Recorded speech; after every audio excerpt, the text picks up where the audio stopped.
What's good? What's good? As y'all already know, this is the Brainz podcast. We got my man BG31 in the building. Our guy, One Trey Rock. You know what I'm saying? And yours truly, Tone the Show's the second. Man, look, we appreciate y'all for locking in on this live stream. Make sure y'all smash that like button. Really helps the content grow. Really helps everything get everywhere. It helps everyone see everything.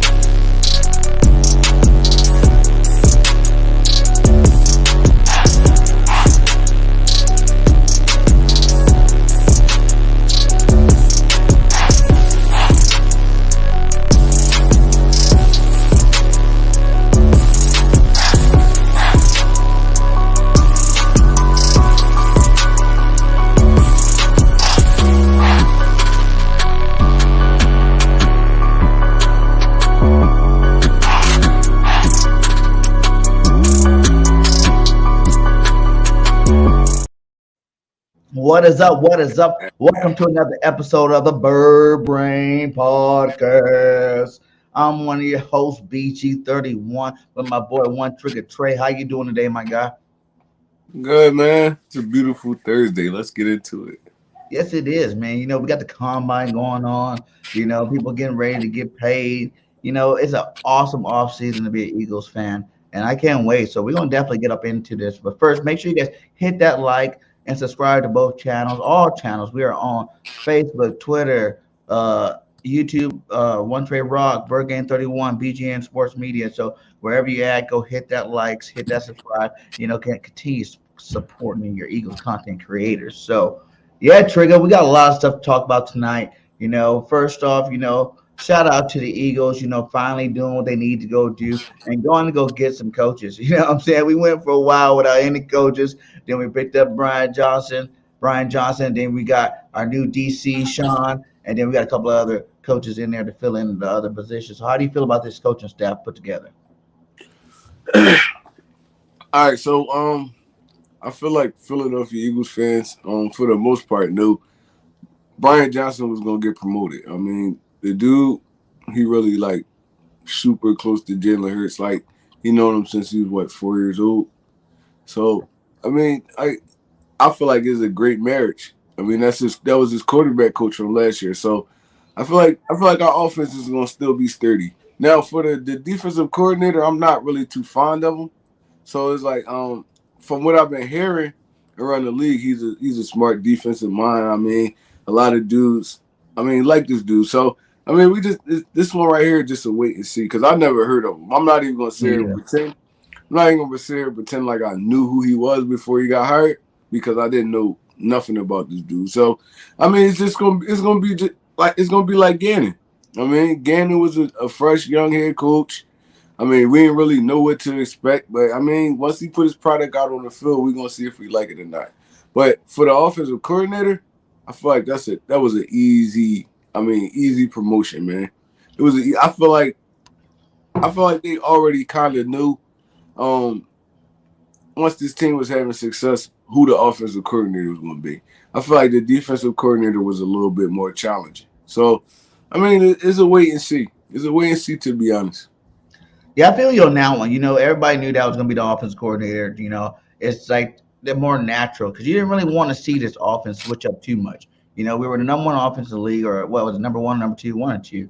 Number one offensive league. You know, we already did our thing on offense, so you didn't want to have to go bring some new guy that ran a whole completely different offense. Because everybody knows it's Nick Sirianni's offense at the end of the day. You know, he even said in his, meetings that, they're all in the same room. Obviously, they brought him here to bring that offensive philosophy into Philadelphia. It worked so well. And even he said, you'll see some wrinkles, but you won't see nothing too dramatic different with this offense. Because we play that offense where it's like, we're going to ground you, we're going to pound you, you're going to hit those explosive plays and just stop us if you can.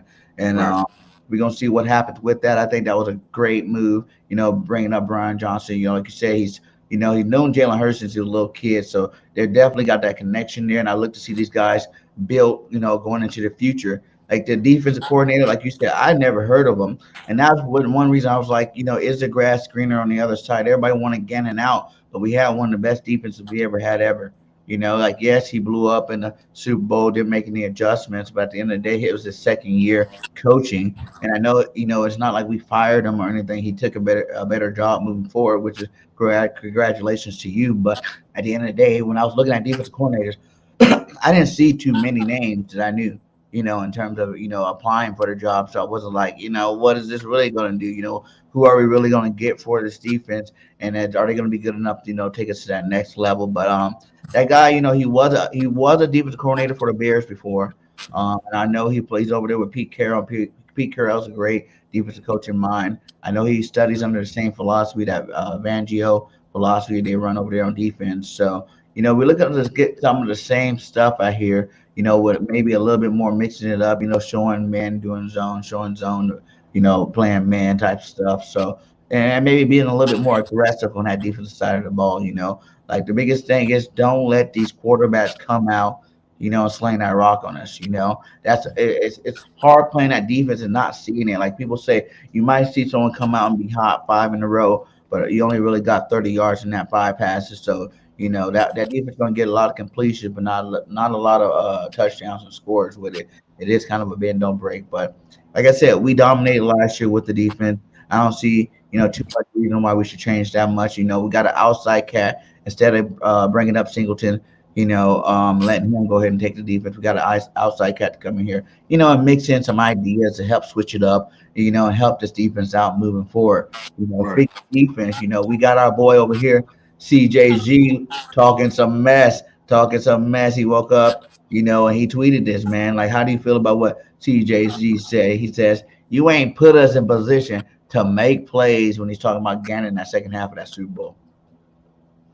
I 100% agree with him. It's like, bro, you had like this my feeling on this. You had 2 weeks to game plan for this team. I know they had 2 weeks to game plan against this defense too, so it's going to be hard. But I don't feel like Gannon put these dudes in the right position to make plays. To be honest, it's like first of all, Travis Kelce is the biggest threat on the field at all times. Right. We did nothing to bracket this dude. We just let him run free. That's coaching right there. That's not the players. We did nothing to bracket this dude. We did nothing to like throw him off his routes. We did nothing. We just let him run free in our secondary that whole first half. That's what kind of set the tone for the game. And when we kind of adjust and really try to shut Kelce down, that's when Juju start going off. So it's like, well, I don't feel like Gannon put these dudes in the right position to make plays. You playing soft zone all the way down the field. You're not bringing no blitzes, nothing. Just playing soft zone all the way down the field. You let them pick us apart. And then when we get into the red zone, that's when you try to switch up the man. It's like, bro, come on, man. Like, you didn't put these dudes in position to make plays. I agree with Gardner Johnson, and I ain't mad at what he said because it's true. Do you think it'll affect his contract at all that he came out and did something like this, said something like this, before he actually got paid? No, I don't think it's going to affect his. Like, he's a player. Like, he got the right to speak his opinion. It's like, I mean, Gannon spoke his opinion of what happened, and Gardner Johnson spoke up for his team and his players. Like, no, you ain't put us in position to make plays. I mean, that's not going to change the player he is on the field. True that. So I don't feel like it's going to affect his contract at all. Either we're going to pay him or we not. And that him making that statement don't got nothing to do with that. And what do you think? We're going to pay him or no? You see that happening? I feel like we brought him here for a reason. It's like, I mean, we took him out of a situation where he was disgruntled because he wasn't getting paid, and we brought him over here just to not pay him. It don't make sense to me. So I feel like we're gonna work as hard as we can to pay this dude and get him a contract so he can be with this team next year. Yeah, I heard they even saying maybe even franchise tagging him, until they can work out a deal with him. So that'd be good. We definitely need him back. Our secondary taking a hit, with the cornerback situation. Bradbury might not come back. If both of them didn't come back, we'd be in some trouble, without CJ and Bradbury, So I'm really hoping that Howie does his thing and, work the match that he worked. And definitely bring back CD Deuce, man, because he's a badass. 6 interceptions, leading the league, missed 5 games. Imagine if he played those 5 games, how many interceptions he would have had, how many, he would have went to a Pro Bowl. He would have been an All-Pro. You He know, could have hit double digits, bro, interceptions. That's crazy. if anything, it helped us out be able to sign him because if he would have had double digit interceptions, he would have won a little bit more money than what we're going to be probably giving him. So I Mm-hmm. think it was a blessing for us that he did get hurt, unfortunately, but it's going to help with contract situation moving forward. So, that's one of the areas of concern. The other area of concern right now is my boy Miles Sanders, man. Yeah. Booby, Booby, Booby, please come back, Booby. Mm-hmm. I don't want to I see want him him go. back too. I'm not I even don't gonna want lie. I to want him go. back too He bad. is not expected to come back to the Philadelphia Eagles next year. He played himself out the door. How do you feel about that? I'm really pissed off about the situation. As a fan, I'm pissed, man, because I've been a big Miles Sanders fan since his college days. So I mean, I'm pissed. I'm gonna always be a fan of him, even if he stay or go. But on the business side of it, man, it's like what can we really do? You get me? There's so many dudes we gotta sign right now. It's like we got 8 starters coming off our defense. Our offense is straight for the most part. So which side of the ball you gonna focus on more? In my opinion, it's gonna be defense. I mean, if Miles willing to come back for like a team friendly deal, or I mean, they work something out where he could get a nice size bonus, but the contract not too big, I'm fine with that. But it's gonna be hard to try to pay Miles Sanders 10, 11 million a year when you got Hargreaves up, you got CJ Gardner Johnson up, you got there's so many dudes on that defense that you gotta play, and paying running backs really hasn't been a trend for like the past 10ish years now. I mean, only the special ones they get paid. Derrick Henrys, Nick Chubb's, dudes like that. But I mean, even the Josh Jacob. But I don't feel like we view Miles as a special back. I do, me personally, Yeah, I do but too, for I sure. don't feel like the NFL and the Philadelphia Eagles view him as a special back. So, I mean, it's gonna be hard to keep Miles on a for a contract that's like bigger than like 10 million ish, 9, 10 million ish. Not even that, probably like 6, 7 million. So it's It would gonna be have to be like hard. another contract like we're gonna pull with Hurts, one of these like long contracts. I'm hoping the Eagles give Hurts that 10-year deal. Maybe we gave it that Miles Sanders like a 6-year deal that got some guaranteed money up front, what I'm saying, like in terms of like signing bonuses or whatnot. And then, throw some of that money at the back end, and see if he even makes it there. So it's gonna be crazy to see what we do with Miles Sanders because, like you said, I think he deserves every penny he gets. He Hmm. just came off a 1,300-yard season, Pro Bowl, Pro Bowler. I don't think he made All Pro, but I think he was a Pro Bowler. That's the crazy part about it to me though. People nitpick so much. It's like Miles Sanders had his best season as a NFL player this year. So it's like everybody want to like look back to the past. Oh my God, even the last year he scored a touchdown and all this stuff like that. It's like, bro, you only as good as your last year. Facts. You only as good as your last year. And NFL people, they don't pay people for prior years. They pay them for the years that's coming up. So Yep. it's like, I mean, they pay you for what you can do in the future. So it's like, I know he's gonna be gone. It's gonna be hard to pay all these dudes at one time. But I don't feel like Miles Sanders doesn't deserve a contract with the Philadelphia Eagles. He deserves to get paid and stay with the Philadelphia Eagles. It's just, I mean, he gonna be the odd man out this year. Yeah, like I said, I hope it does get worked out, man. For real. Like I really want to. What up, Drew? I really want him back. Like you said, I'm a huge Miles Sanders guy, and everybody know that. I like Booby. I think we finally gave Booby the ball enough to show what he can do if he does stay healthy. How many yards he can put up, double-digit touchdowns, 1,300 yards. You can't ask for more. Being as elite as we were in the passing game as well. You know what I'm saying? You got to look at we had 2,000-yard receivers. If Goddard doesn't get hurt, you got another 1,000-yard tight end there. For him not to get the carries, Miles never been that guy that needs 30 carries a game. You know what I'm saying? Just give him enough carries where he can get started and do his thing. And yes, everybody want to run back to the Super Bowl and be like, oh, he fumbled in the Super Bowl, man. We dropped the bag in the Super Bowl. It's over. It's one game. Yes, it was the biggest game, but you got to look at the whole totality of the year. And Miles Sanders was awesome.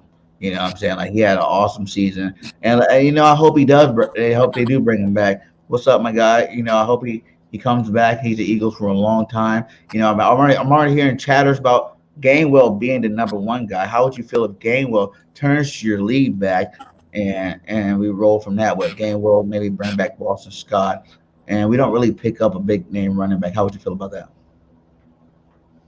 I mean, I don't feel like, and this me personally, that's my opinion. I don't feel like Gainwell is a number one running back. I feel like he's a dude that'd be great in the committee. I don't feel like he could carry the bulk of the. I don't feel like he could do what Miles Sanders did this year. I don't feel like he's that kind of back. He's not equipped for that. He's smaller dude in stature. I mean, he's a change of pace back. He can catch out of the backfield. He's not a great blocker. So it's like I don't feel like he can do what Miles did this year. I feel like Gainwell is a great back though. I'm not going to slight him in like any kind of way. I feel like he's a great back. It's just I don't feel like he He's can not take. number one. Yeah, I don't think he's a number one. I feel like he's a change of pace backup dude, in the NFL. Like even like a Boston Scott type dude. Boston Scott give you the same thing Kenny Gainwell give you. It's like they change your pace backs. You could put them on special teams, let them field a couple punch, field goal, kick returns, stuff like that. But I don't feel like he's going to be able to carry the rock 20 to 25 times a game. His body is just not equipped for that right now in the NFL. Miles been there for a while. Miles took his lumps with his little injuries and stuff like that. This year was his healthiest year, and you see what happened when they actually gave him the carries. Yeah. So I feel like we still need to get a more powerful back, like a harder running back. I mean, a Trey Sermon. I'll take a Fournette. I mean, we could get one in the draft. It don't matter, but I don't feel like Kenny Gainwell gonna hold up for us for the whole season. Yeah, I think they're hyping up Kenny. Kenny did play great in the playoffs, man. He had some nice runs there. He kind of did his thing in the playoffs, and I think that's what got everybody excited. Maybe this guy can be that lead back. Maybe it is his time to shine. But even if we don't let go of Miles, we definitely got to get another dynamic back. I don't, like you said, I don't just trust Kenny Gainwell coming in here and being our lead back. The main guy, the main focal of this offense. And then leading this team in rushing and things like that. Like I don't see him being that guy. Not saying he can't be the guy, but like you said, I just don't see it. Kenny Gainwell is a good running back out there. Like you said, great change of pace, third down back. When you're not expecting him to do something, that's when he comes in and does something. And I think it was because most of the defense is focused on Miles. So when Miles go out of the game, they're like, okay, I can kind of chillax for a little bit, and he comes back in there and he pops a nice little run on you. So yeah, if we end up not bringing back Miles, like there is a new free agent out there, like we just talked about, Fournette. How would you feel? He is a big body, you know, running back there. He was 25th in carries, 35th in yards. Three rushing touchdowns, 3.5 carries. Only like 669 yards with 526 yards in receiving. How would you feel about us going out and get a guy like Leonard Fournette? Because he shouldn't cost too much. He kind of made his money, and he's not like explosive enough to ask for command for like a top 10 type contract. So how would you feel about bringing Fournette? Because I always like Fournette. I think he's a big guy. He'll be good change of pace if you did want to go with Gainwell being your lead back, bringing in Fournette to be his like complement, and then maybe even keeping the Boston Scott would be a pretty good backfield there.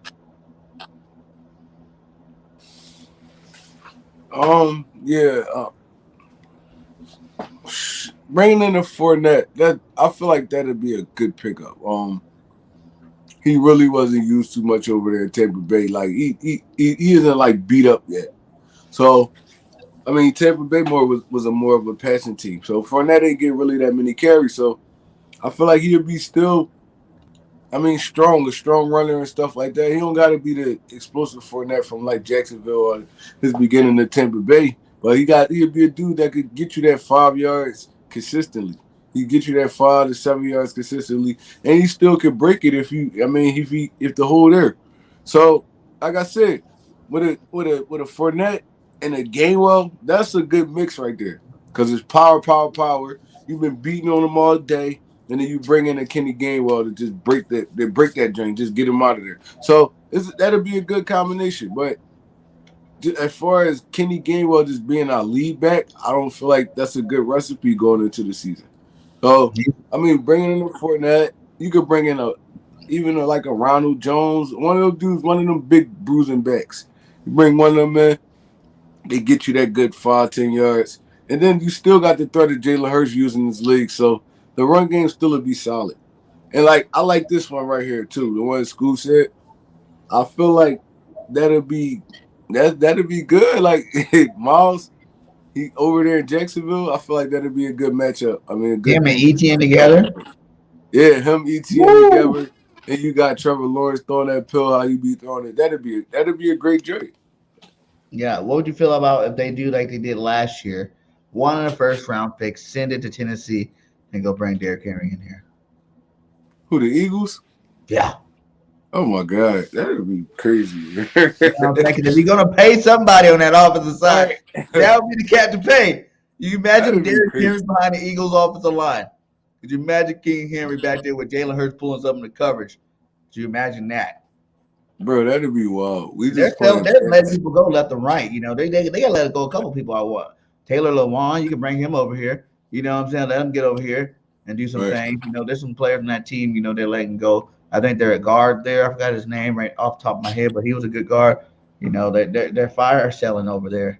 And it'd be awesome to see Big Henry over here. I would love it. I would love it. If they let Derrick Henry walk, yeah, they really like in rebuild mode, like big time rebuild mode. Cause I mean that's the cornerstone. Derrick Henry, the cornerstone player. So if they let him walk, the Tennessee Titans are gonna be bad for like the next 3-4 years. Yeah. I take him. We get Henry over here. I mean, but Henry got a big contract right now. That's the only thing. Yeah, He I got a got to do big some contract. restructuring for sure. Yeah, Give he him got some a of that big upfront contract right bonus money. now. But free agents aside, there are some nice backs, in this draft right now. You know what I'm saying? That the Eagles can go. Even if we don't bring back Miles Sanders, I think a couple of these guys, I picked my favorite three. You know what I'm saying? My favorite three that I think can come in here, compliment Gainwell, and then that would be a nice little running back by committee type situation. We start with number three here. We're going to start with number three, from Auburn. We got our boy Tank Desby. 82.5 grade, jump cut king. He's projected to be a day two guy. He has the ability to plant one foot in the ground and immediately fire the other opposite direction. They remind him of Shady McCoy. Um, this guy seems like he can do it all over there in Auburn. I know Auburn isn't as big as school. They're not a winning school like Alabama or one of them other Georgia type schools, but he did do his Mhm. thing there in Auburn. So what do you think about a guy like him? 6 foot 213. I mean, 6 foot 213. That's big, but it's light. Um, I mean, listen, they saying he could give you that Shady factor. I'd love to see Shady back in his backfield again. Right. So I mean, and with our offensive line, man, it's really pick your poison because I mean, even if they call like a 2-hole play or something like that, or even a stretch zone, all the options is open because our O line blocks so good. Yeah. So I mean, if he got that vision and that cutting and all that like Shady, man, I'll take him. I'll take him, to be honest. Yeah, like I said, that was one of the only good things going on in Auburn this year was the running game. He was part of it. He made a lot of explosive plays out there. So that's my third choice. In terms of if we were to go like first round or early second, go get a running back, that would probably be the guy I would go after. Number two on the list. And this is my late first round type pick. You know what I'm saying? I wouldn't get it early with that 10 pick, but if he's still hanging around there at pick number 31, I'm going to go grab him from Alabama. The Alabama running back, the whole Alabama running back thing scene has been explosive. You look at guys like Derrick Henry, Najee Harris, Brown. There's been a couple of really good running backs that's in the league right now that came out of this Alabama. The dude from Washington, what's his name? Damn, Talking about Gibson, Antonio Gibson. Gibson. Yeah. No, not Gibson. The other guy from Washington went from Alabama. Oh, Brian Robinson. Robinson, yeah. So, Alabama is known for having some good backs. They compare him to Aaron Jones, a Dalvin Cook type running back, lightning rod out of the backfield, early second day, 80.2 grade. He's a fourth, under the PPF. So How do you think? You know, he had 28 broken tackles after the catch. You can get him, use him in a passing game, in a rushing game. So what would you say about we picking up this guy maybe with the 31st pick? All right, so they compare him to who you said they compare him to? Aaron Aaron Jones, Jones, Dalvin Dalvin Cook. Cook. I compare him more. I compare him more to Alvin Kamara. Mhm. I watched this dude even before he went to Alabama. I can't remember what team it was. It was either like Purdue or one of those teams. He he was going off there before he even went to Alabama. This dude, he's a nice mixer like speed, balance, quickness, and he's just explosive. So I mean, he give you that Miles factor. I mean, he can break. He could take a 5 yard handoff that should have been 5 yards and take it 60 yards to a touchdown. So, I mean, I feel like he's gonna be a good back in the league. He's gonna have to be a committee back at first because I mean, he's not really too big. It's like who knows? I don't feel like he could take the pounding for a 17 game season either. So he's gonna have to come in as a committee back. But I'm fine with him coming in as a committee Him, back. Gainwell, and Boston Scott. If you did something like that, you bring Boston Scott back. You know what I'm saying? You bring Boston Scott back, or you could sprinkle in like a Trey Sermon or Yeah, something like Trey that. Sermon, something like that. Yeah. So And I'm everybody, fine with that. If we could get him at in the second round or even at like 30, I mean in that 30th range, 20 to 24, I mean like 26 to 30th range, I'm fine with that. Even if we got to move up a little bit to get him, I'm fine with that. I feel like yeah, he'd be an explosive back behind this offensive line. Eagles Lander said Gibbs don't dance with it. He hit that. He sees the holes and hit it. Yeah, that's what back we need. We need some guys that's gonna hit these holes because there's gonna be a lot of holes there. You know, as long as you got that offensive line and Jalen Hurts is your quarterback, you're gonna have a nice running lane to make some spectacular plays. So I think he would be, you know, a great pickup if the Eagles can get him late in that I'm not first. worried about him. I'm not even worried about him hitting the hole because I know, like I said, me watching him, I know he's an explosive dude. And Look at Alabama boy. he don't really do too much dancing. I'm just worried about the Josh size. Jacobs. He's 5'11", 200 pounds. Like, but you ain't gonna be able to give him. You ain't gonna be able to give him 25, 30 carries out the back coming into the NFL. We had to get some weight on him and stuff like that. So running back by committee would be great, and I feel like he'd give you a lot of explosive plays because he's not gonna be too tired or too beat up if you rotating him, Gainwell, Boston Scott. I mean, and then Jalen with his Yeah, legs. So Hurts is gonna get his carries too for sure. That's what I'm mhm. saying.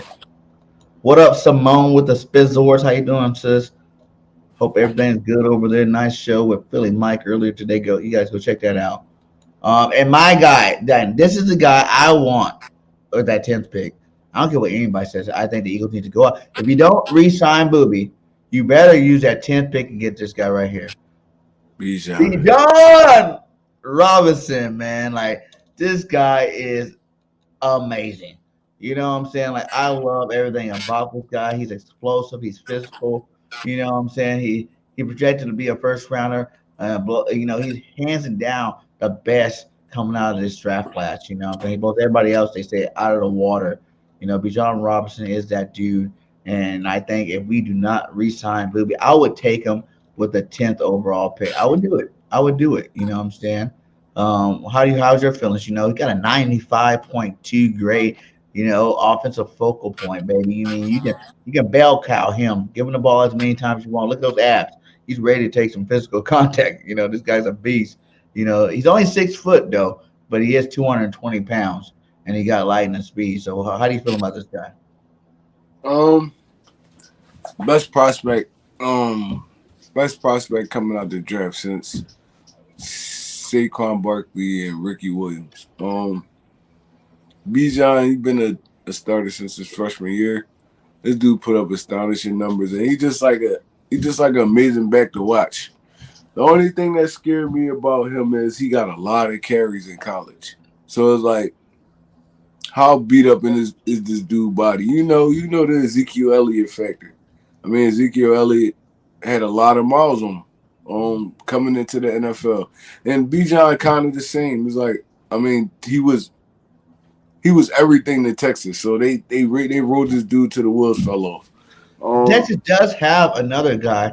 I was gonna put him on here, but where to go like top 10. Maybe I will break down some videos later on and do my top 10 each. But his name is Johnson from Texas too. He's another cat coming out of the draft that had a really nice, year that I think they said that just got, obviously everybody's talking about, you know, uh, Robinson, but Johnson also had a great year this year with Texas. So I feel like it's like the Saquon thing when Saquon and Miles were back there together. You know what I'm saying? They're a 1A, 1B type situation where this is definitely that 1A, but Johnson was definitely another running back coming out of Texas, this year that could possibly get drafted and make some noise in the NFL. So I like him, man. I think this is my number one pick. I think if you don't bring back Howie, see the thing is everybody's like, you can get running backs, in the second. I think running backs and cornerbacks are two of the deepest positions this year.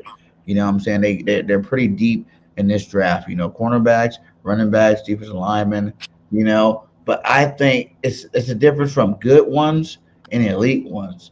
Whenever you get a chance to get an elite player and bring to your offense. We wanted Miles to be elite. We never seen him. Last year was probably the closest we ever seen Miles to being elite. You know what I'm saying? Was last year. And I think this guy could just come in there and be number one and just be elite off the jump. You know what I'm saying? You look at some of the last couple of first round picks to come out of the draft, all of them balled out. You know what I'm saying? Last year, Walker almost rookie of the year. Najee Harris coming out a year before. Brian Johnson's another good one. There's been some really good backs. ETN, he didn't do good his first year. He got hurt, but his second year he came out and showed up and showed out. Like there's some really good first round backs that's coming to this NFL over the last couple of years. And I think Robinson's gonna be another one. He's just a gem, man. Like they say, he's head and shoulders better than every other running back coming out, even though there are some other good ones coming out here.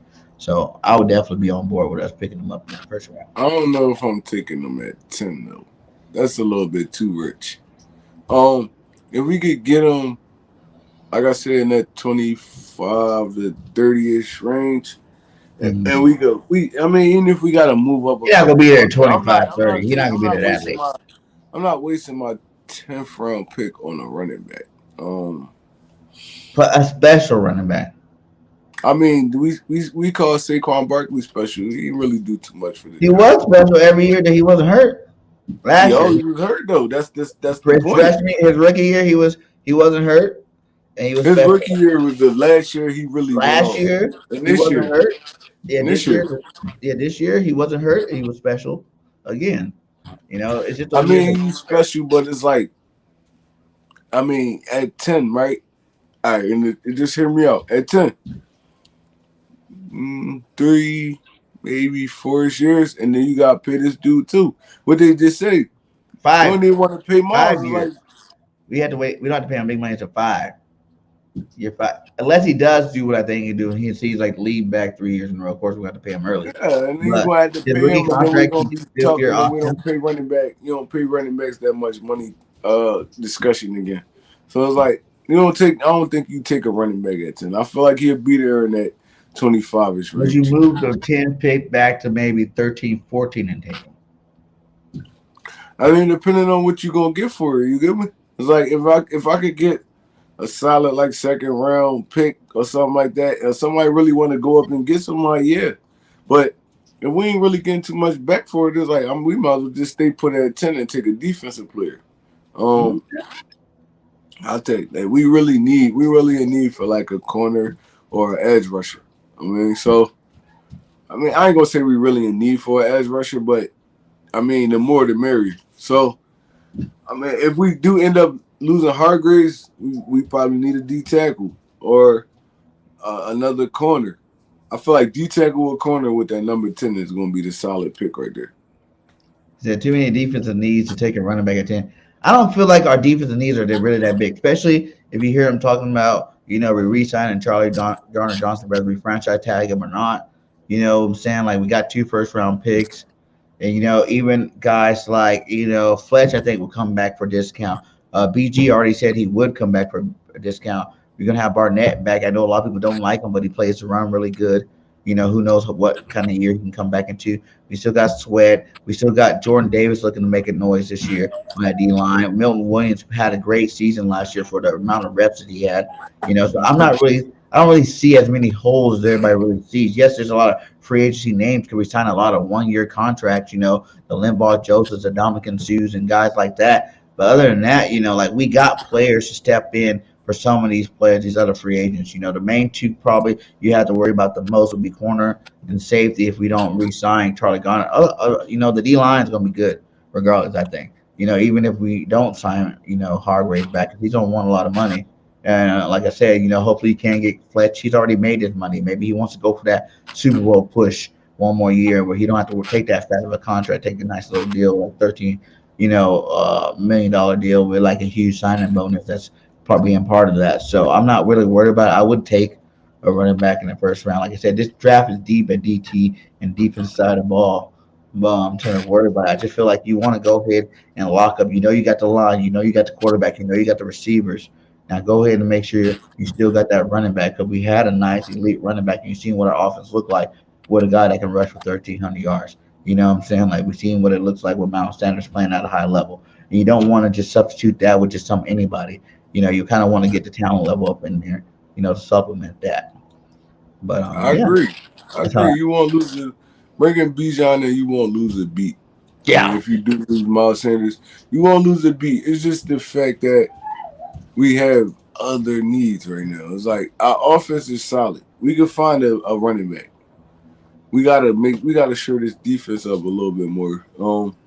And I feel like Bijan at 10, like with the Philadelphia Eagles, we not luxury picking right now. If we was luxury picking right now, and like we could bring all those dudes back we had last year, and we was just luxury picking at 10, I'll take Bijan with like in a who you heartbeat. think?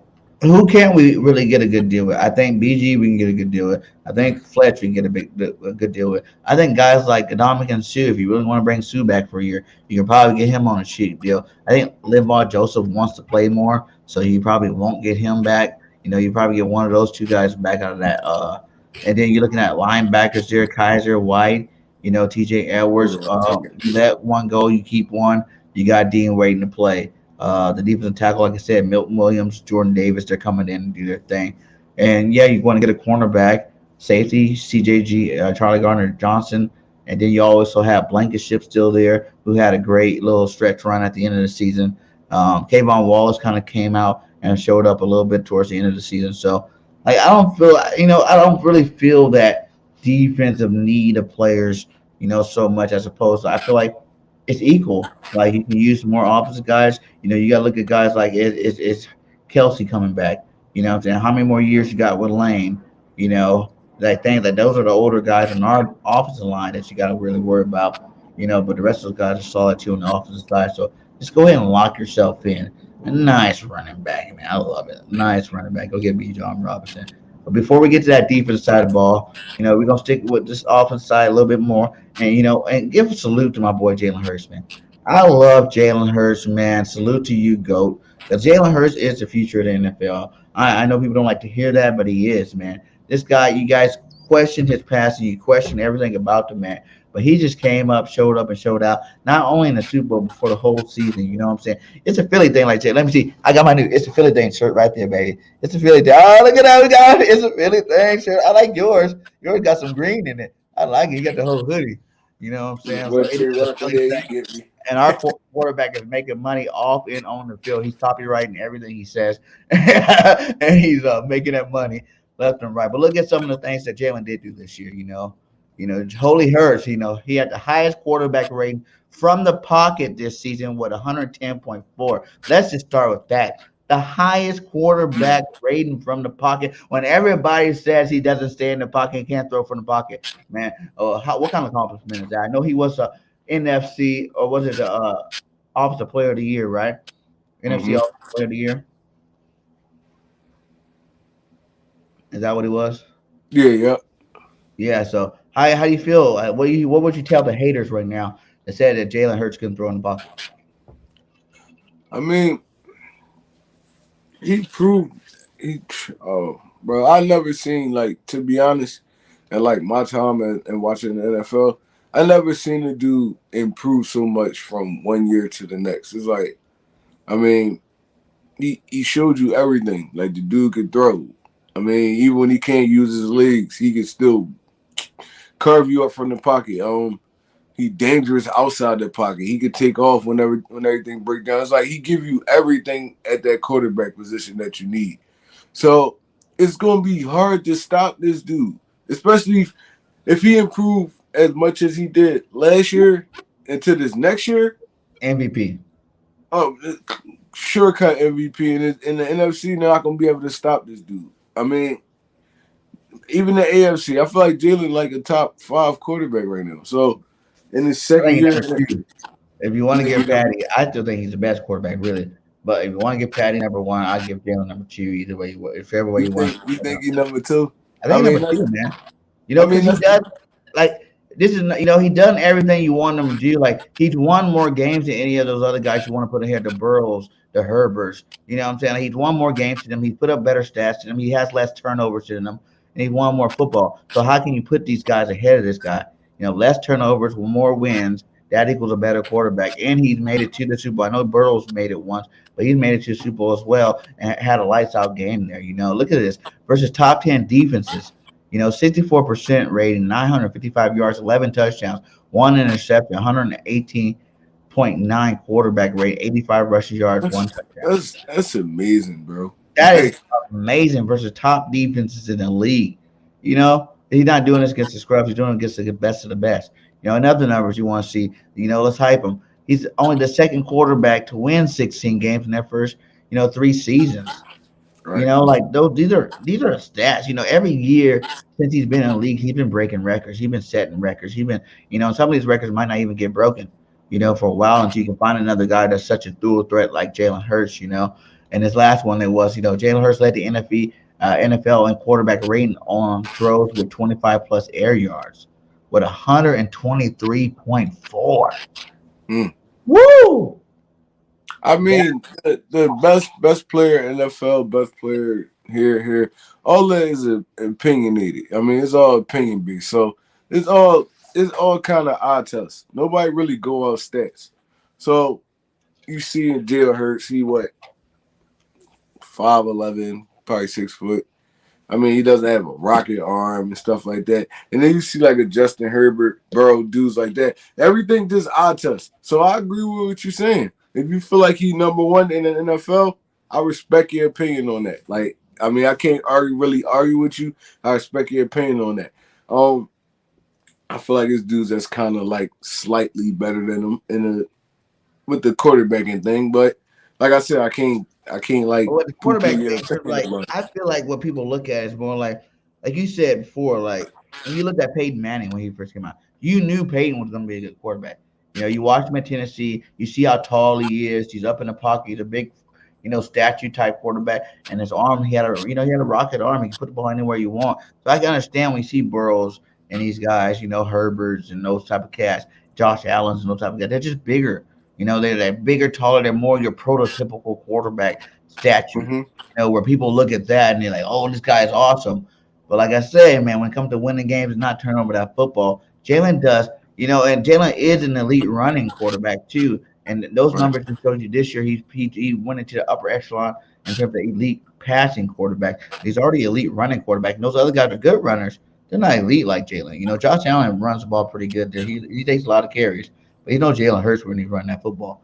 But like I said, like it is opinion based. Of course, I am a huge Jalen Hurts guy, so I'm gonna say that Jalen's number one, man. Even Patty Mahomes, like I feel like all those other guys were in the league a little bit longer than Jalen, especially like a Patrick Mahomes. He's been here, he already got paid, he already got his big contract. You already know what Patty can do. But with Jalen Hurts, he just was second in MVP, right? And we don't even know what his ceiling is.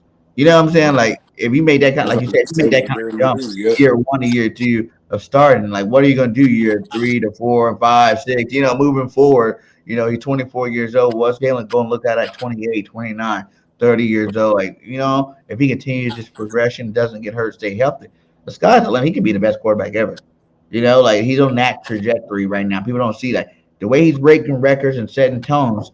He could be the best quarterback ever at the end of his career if he continues making those jumps. So, I'm just getting a little early. I'm gonna go ahead and say that my boy Jalen is number one, baby. Yeah, number one, because it is her season. Yes, sir. And before we go to that deeper side, what about our boy, man? His best friend, AJ Brown. There are some Twitter beefs going on over here. Let's see what he says, man. This guy is He's kind of mad at my boy Juju because you know I'm a huge USC fan. I love Juju Smith-Schuster. But we're gonna talk about it. He said, "Don't play with me, kid. Don't play these kid games. If you want to see me, I'm with it. Go to Cabo and enjoy your ring and stop with me. You know, you really need to find you somebody else to play with. Don't let that ring get you beat up.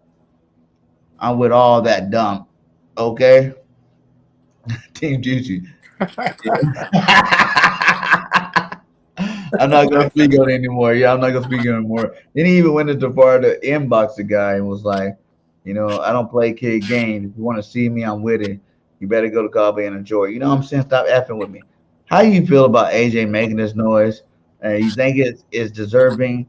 Are you mad at Juju? How do you really feel about this whole situation?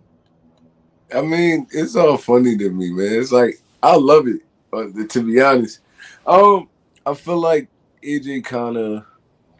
I mean, he kind of being a poor sport about it. You get me? It's like, but at the end of the day, you can't control how this dude feel about the situation. I feel like Juju just having fun with it right now. I mean, he TikTok ball. I mean, you know how that go.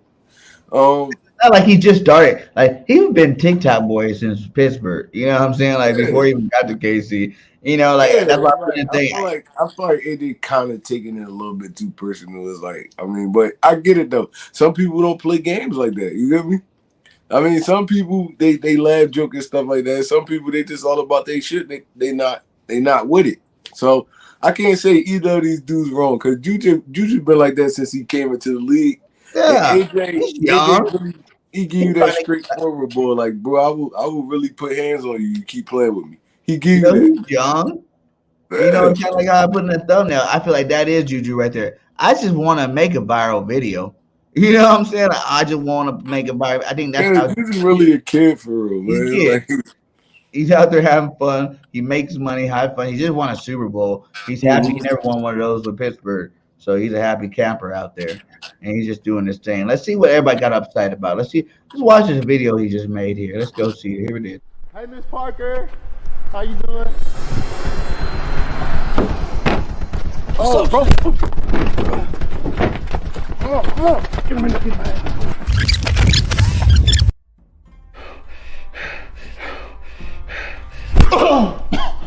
Filthy American spy. Tell me, where are the files containing the algorithm? I put it somewhere. You'll never find it. Take them out. All right, now corners didn't even show up. Right, it's like we went to Jordan Peele's barber. All right, just take a look at Davis. Right, you pissed down your leg and you held him like a press conference. All right, let's bring it back. Right, you pissed down your leg and you pulled him like a kick though. Man, it wasn't even his fault. You know, I think it's funny how y'all coaches want to seem stressed now, but y'all wasn't making no alterations to the game plan. Y'all was just like a stiff man catching a twerk. Y'all ain't know how to adjust to the motion. And after Rihanna killed half like Thanos, they was using Juju more than Nigerians. Y'all ain't do nothing about it. Well, I guess it's safe to say we all dropped the ball then, huh? And I'm going. I'll see y'all next year. Just make sure y'all get my money right. I'm doing whatever he does. Sit your ass down, Davis. Damn, so this never would have happened if your mama was at corner. She couldn't hold on to a man if she tried. Mr. President, did the balloons work? No, look. Aquarius Jefferson Brown. Can we trust him? I don't know. Doesn't matter. Retrieve the boy. Get him in the Get him. Well, before I get started, is the father currently here?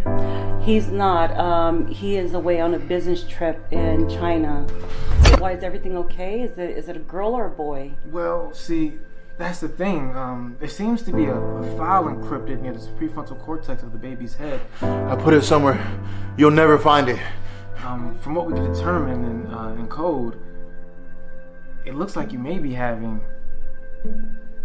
a TikTok boy.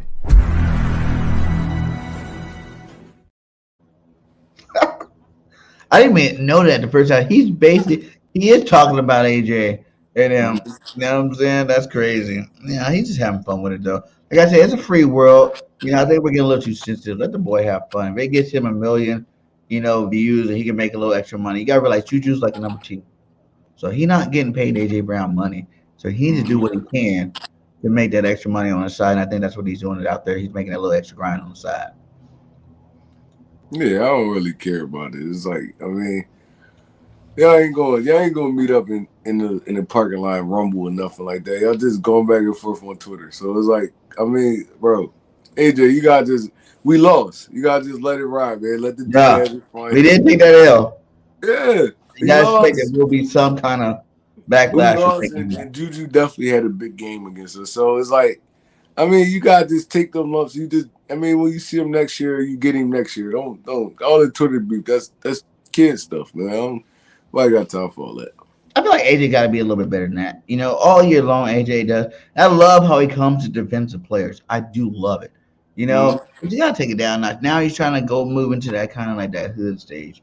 You know what I'm saying? Where it's like, you don't need to go there. You got such a great career ahead of you. You know, you got so much stuff lined up for you. Like, you know, you need to just stay in your superstar role. And, you know, you don't have to bring that hood out. Everybody know who you are. Everybody know you tough. You know, ain't nobody really trying to play games with you. But Juju is just you say he's a funny man. You're gonna Yeah. go out there, you're gonna make fun of it, and he won the Super Bowl, so you gotta let him have his space with that. Yeah, You know, you got choking until next year, man. Like it's fine. I mean, we hear it from Dallas fans.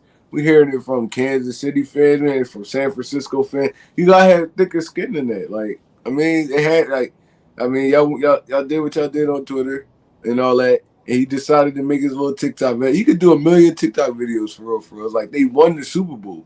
That's the yeah, biggest. That's the biggest game. I mean, you gonna play and he it. had a good game. And he had a good game. So Yeah, it's like, I mean, y'all gotta let this dude have his fun, man. You can't be a poor sport, man. It's like it's all part of the game. and one of the reasons why he's able to do that is because this guy, you know, Bradbury, you know, and they're talking rumors right now saying that, you know, JG trying to bring Bradbury over with him to Arizona. You know, so Bradbury might not come back as well, man. Like, how would you feel about Bradbury not coming back? You know, I also seen him. Who was Patrick Peterson talking about he would love to play with the Eagles. Would you like a guy like Patrick Peterson or any of these other free agent cornerbacks out there? Anybody you can think of offhand that you think they can come in and replace a Bradbury, or do we need to go draft? We're gonna definitely talk about my favorite three cornerbacks in the draft, but let's talk free agency wise. How do you replace them free agency? I don't really, I don't really want Patrick Peterson over here. I don't want Marcus Peters over here. I don't want none of those dudes like that. I mean, I feel like they're gonna come in and they gonna really. Can they stay afloat still? They older dudes now. It's like, I mean, I know Slay older, but Slay still playing at a high level. Patrick Peterson, he's so. And Marcus Peters, he hasn't been good, like I said, since LA. I'm not a big fan of him. So, I mean, I would love it. This is what I really love. This is the scenario I really love. One of these dudes we brought in or drafted can step up. I mean, you know, sitting behind a Bradbury, sitting behind a Darius Slay, Vontae Maddox, they can step up to the occasion so we don't have to delegate so many resources on that cornerback position. I Yeah. mean, one of the people said in the comments, a Josh Jobe, a Zach McPherson, one of those Yeah, dudes. Joe. Yeah, Hey, Joe, we sat him the whole year. You know what I'm saying? Like Joe could be that guy. He was nice in Alabama. You know, and even would you go out and get a guy like Greedy Williams? Greedy Williams wouldn't be a bad pick either. I love that Cleveland. Greedy over here because he's still young. I mean, he's relatively still young. He's not even close to being 30 yet. I mean, that'd be a good pickup right there. You still got youth and stuff like that. So Greedy Williams would be a good pick, but not no Patrick Peterson or nothing like that. I mean, Pat on his I last think, couple days. but I feel like if you think about it, if you did go the veteran route, a Marcus Peters or a Patrick Peters, I mean, a Marcus, what's his name? Uh, Marcus Peters, yeah. Peters, and Yeah, Patrick Marcus Peterson. Peters. Yeah, those type cats. If you're looking at the duration of a Darius Slay, what we got Slay for 2 more years, 3 more years. So you're looking Mm-hmm. at one of these guys. These guys are on prove it deals. You know what I'm saying? These are going to be your 1 year prove it deal type guys to see if they can come in here and prove it. As long as Slay here, I think you could kind of go that route with another guy because they're not. Those guys are number ones, like you said, they fell off a little bit. But to be the number two on the other side of Slay, I think they can come in here and do the job. You know, with a defensive line like we got, so if we bring back CD Deuce, the back end behind is gonna be nice. I think you can get one of these older guys and plug them in for like a 2-3 year deal, just as long as Slay's there. And I would still go out and draft the cornerback in the draft. The cornerback is very deep this year in the draft, so I would definitely still draft one. But in terms of free agency, like Greedy Williams, I think you could probably get either one of those veteran cornerbacks we talked about and throw them in this defense. You know, I'm not saying that they'll be good number ones where if you take them, try to pay them that number one money, but to throw them in this defense to be number twos on the other side of Slay, you know, I wouldn't mind it. I wouldn't mind it at all. I love the Greedy Williams pickup because I mean he's still young, relatively young. He only been in the league. He's 25. He's saying. Yeah, so that'd be a great pickup right there because you can re-sign this dude and he still got some years under his belt. And then if you want to draft behind him and all that, then they compete and stuff like that. But bringing in a Patrick Peterson is like a desperation type thing. Like that's a middle of the season. One of your best corners go down, and you bring in a Patrick Peterson. You bring in a. Dang, you think he fell off that much? Well, he was getting toasted last year. He don't even got the speed no more. It's like, they might as well. He better off playing like safety now. To be honest, I don't think the corner thing. I feel like he'd thrive more in like a safety position because, I mean, he don't got the speed. Safety to be the other safety alongside CD Deuce. I mean, that's if he's willing to play the safety position. It's like, I mean, you gotta pick his brain to see where he at with it. But I mean, if he, I feel like he could do it if he was to switch to that safety role. We've seen a lot of great corners. I mean, later on in their career turn into safeties and stuff like that. So I feel like that'd be a better role for like a Patrick Peterson because both Woodsons. Yeah, he can't really keep up with modern day NFL wide receivers no more. I mean, the good ones. So I feel like the position change would really help him. I mean, further his career, if you want to even play like another 3-4 years, I feel like he should really switch to that safety role. Okay. But if we don't get one of these free agents, these are my top 3 guys right now.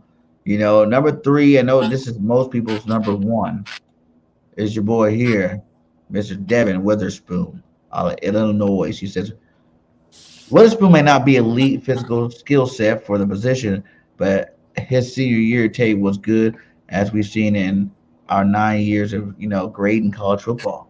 He's 6 foot 180, 22.2. What's the 0.2 for you? 22 years old, 2 months, I guess. And he's on PPF Big Board, ranked number 6.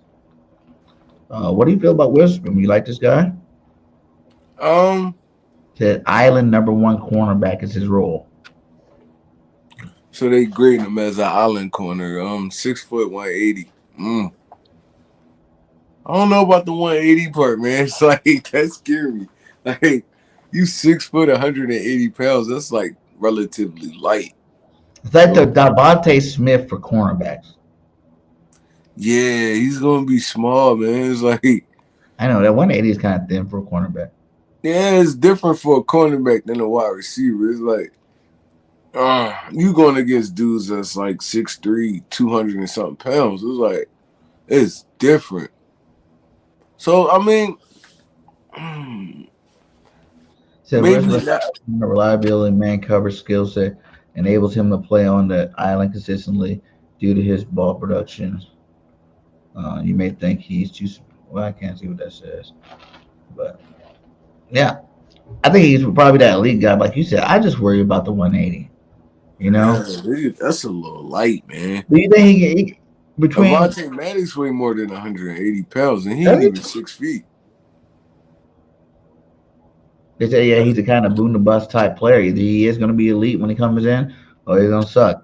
You know, either way, boom and bust. I think that'd be a gamble. Maybe more if we did take your route and we went Bijan at 10, and you could get him at 30 in that range right there, yeah. But I don't know, bro. Like the size just scare me. Like 6 foot is like kind of tall for a corner. I mean, but it's not. because it's like you seeing what 6'2", 6'1", 6'2" corners now in the NFL, and they weighing like 240ish in that range, 230, 240ish in that range. Eagles Yeah, fan, that's his guy. He's a big hitter. Watch the tape. He's out there hitting people at 180.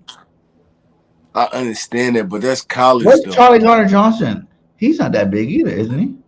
And he can lay some. Yeah, but the position Gardner Johnson plays is more Roman.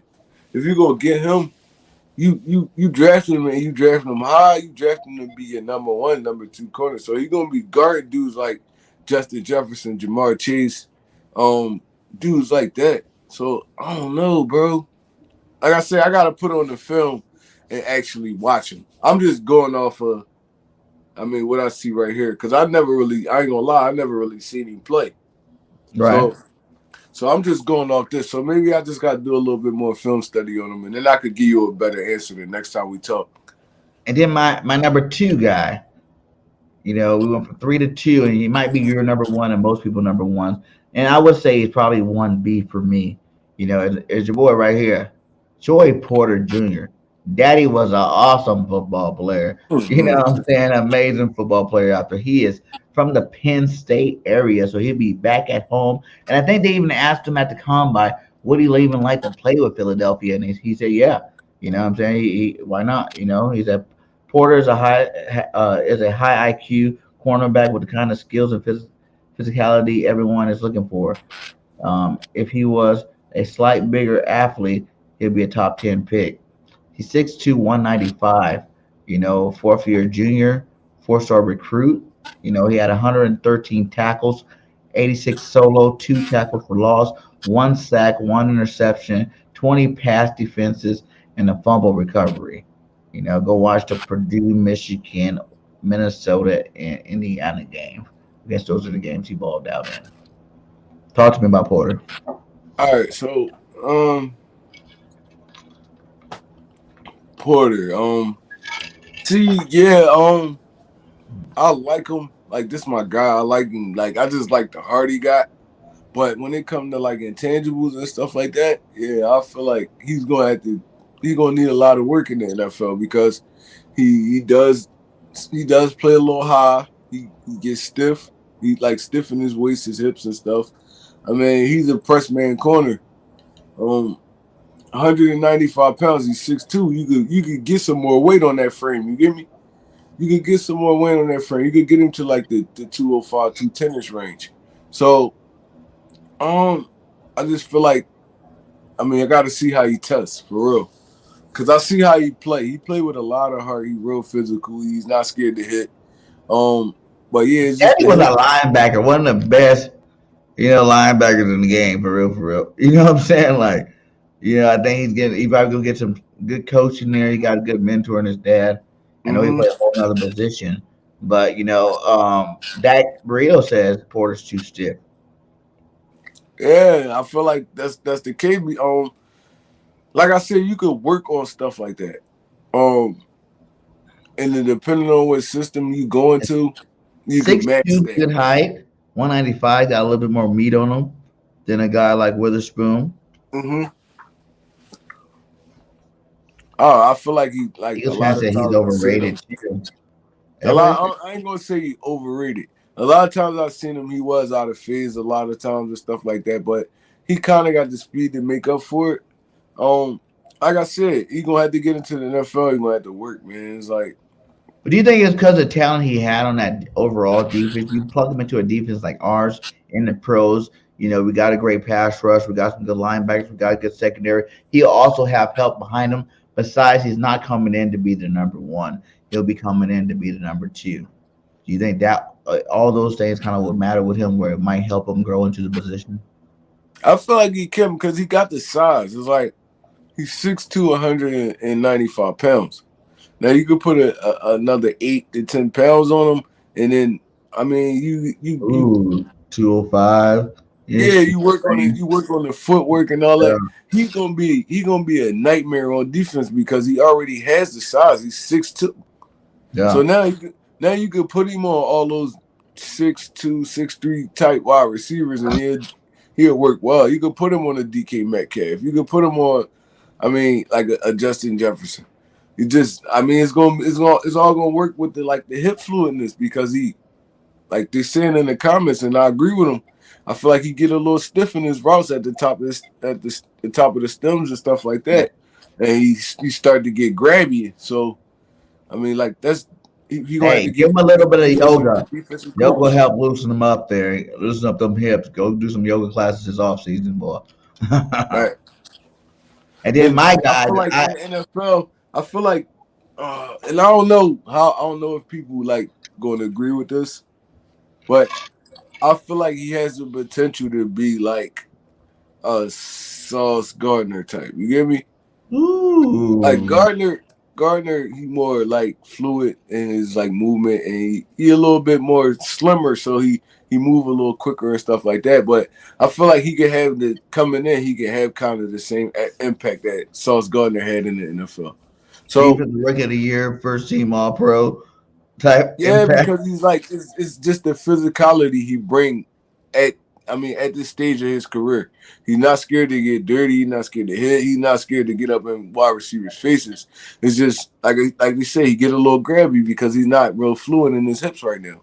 So I mean, I feel like he get in the NFL, he get with a good D-back coach or defensive coordinator. I feel like they could get that out of him.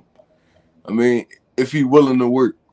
So I Yeah. mean, it all depends on how this dude want to approach his career for real. And what they say he was ranked, ranked number 3. Mm-hmm. 21 on the big board there. Okay.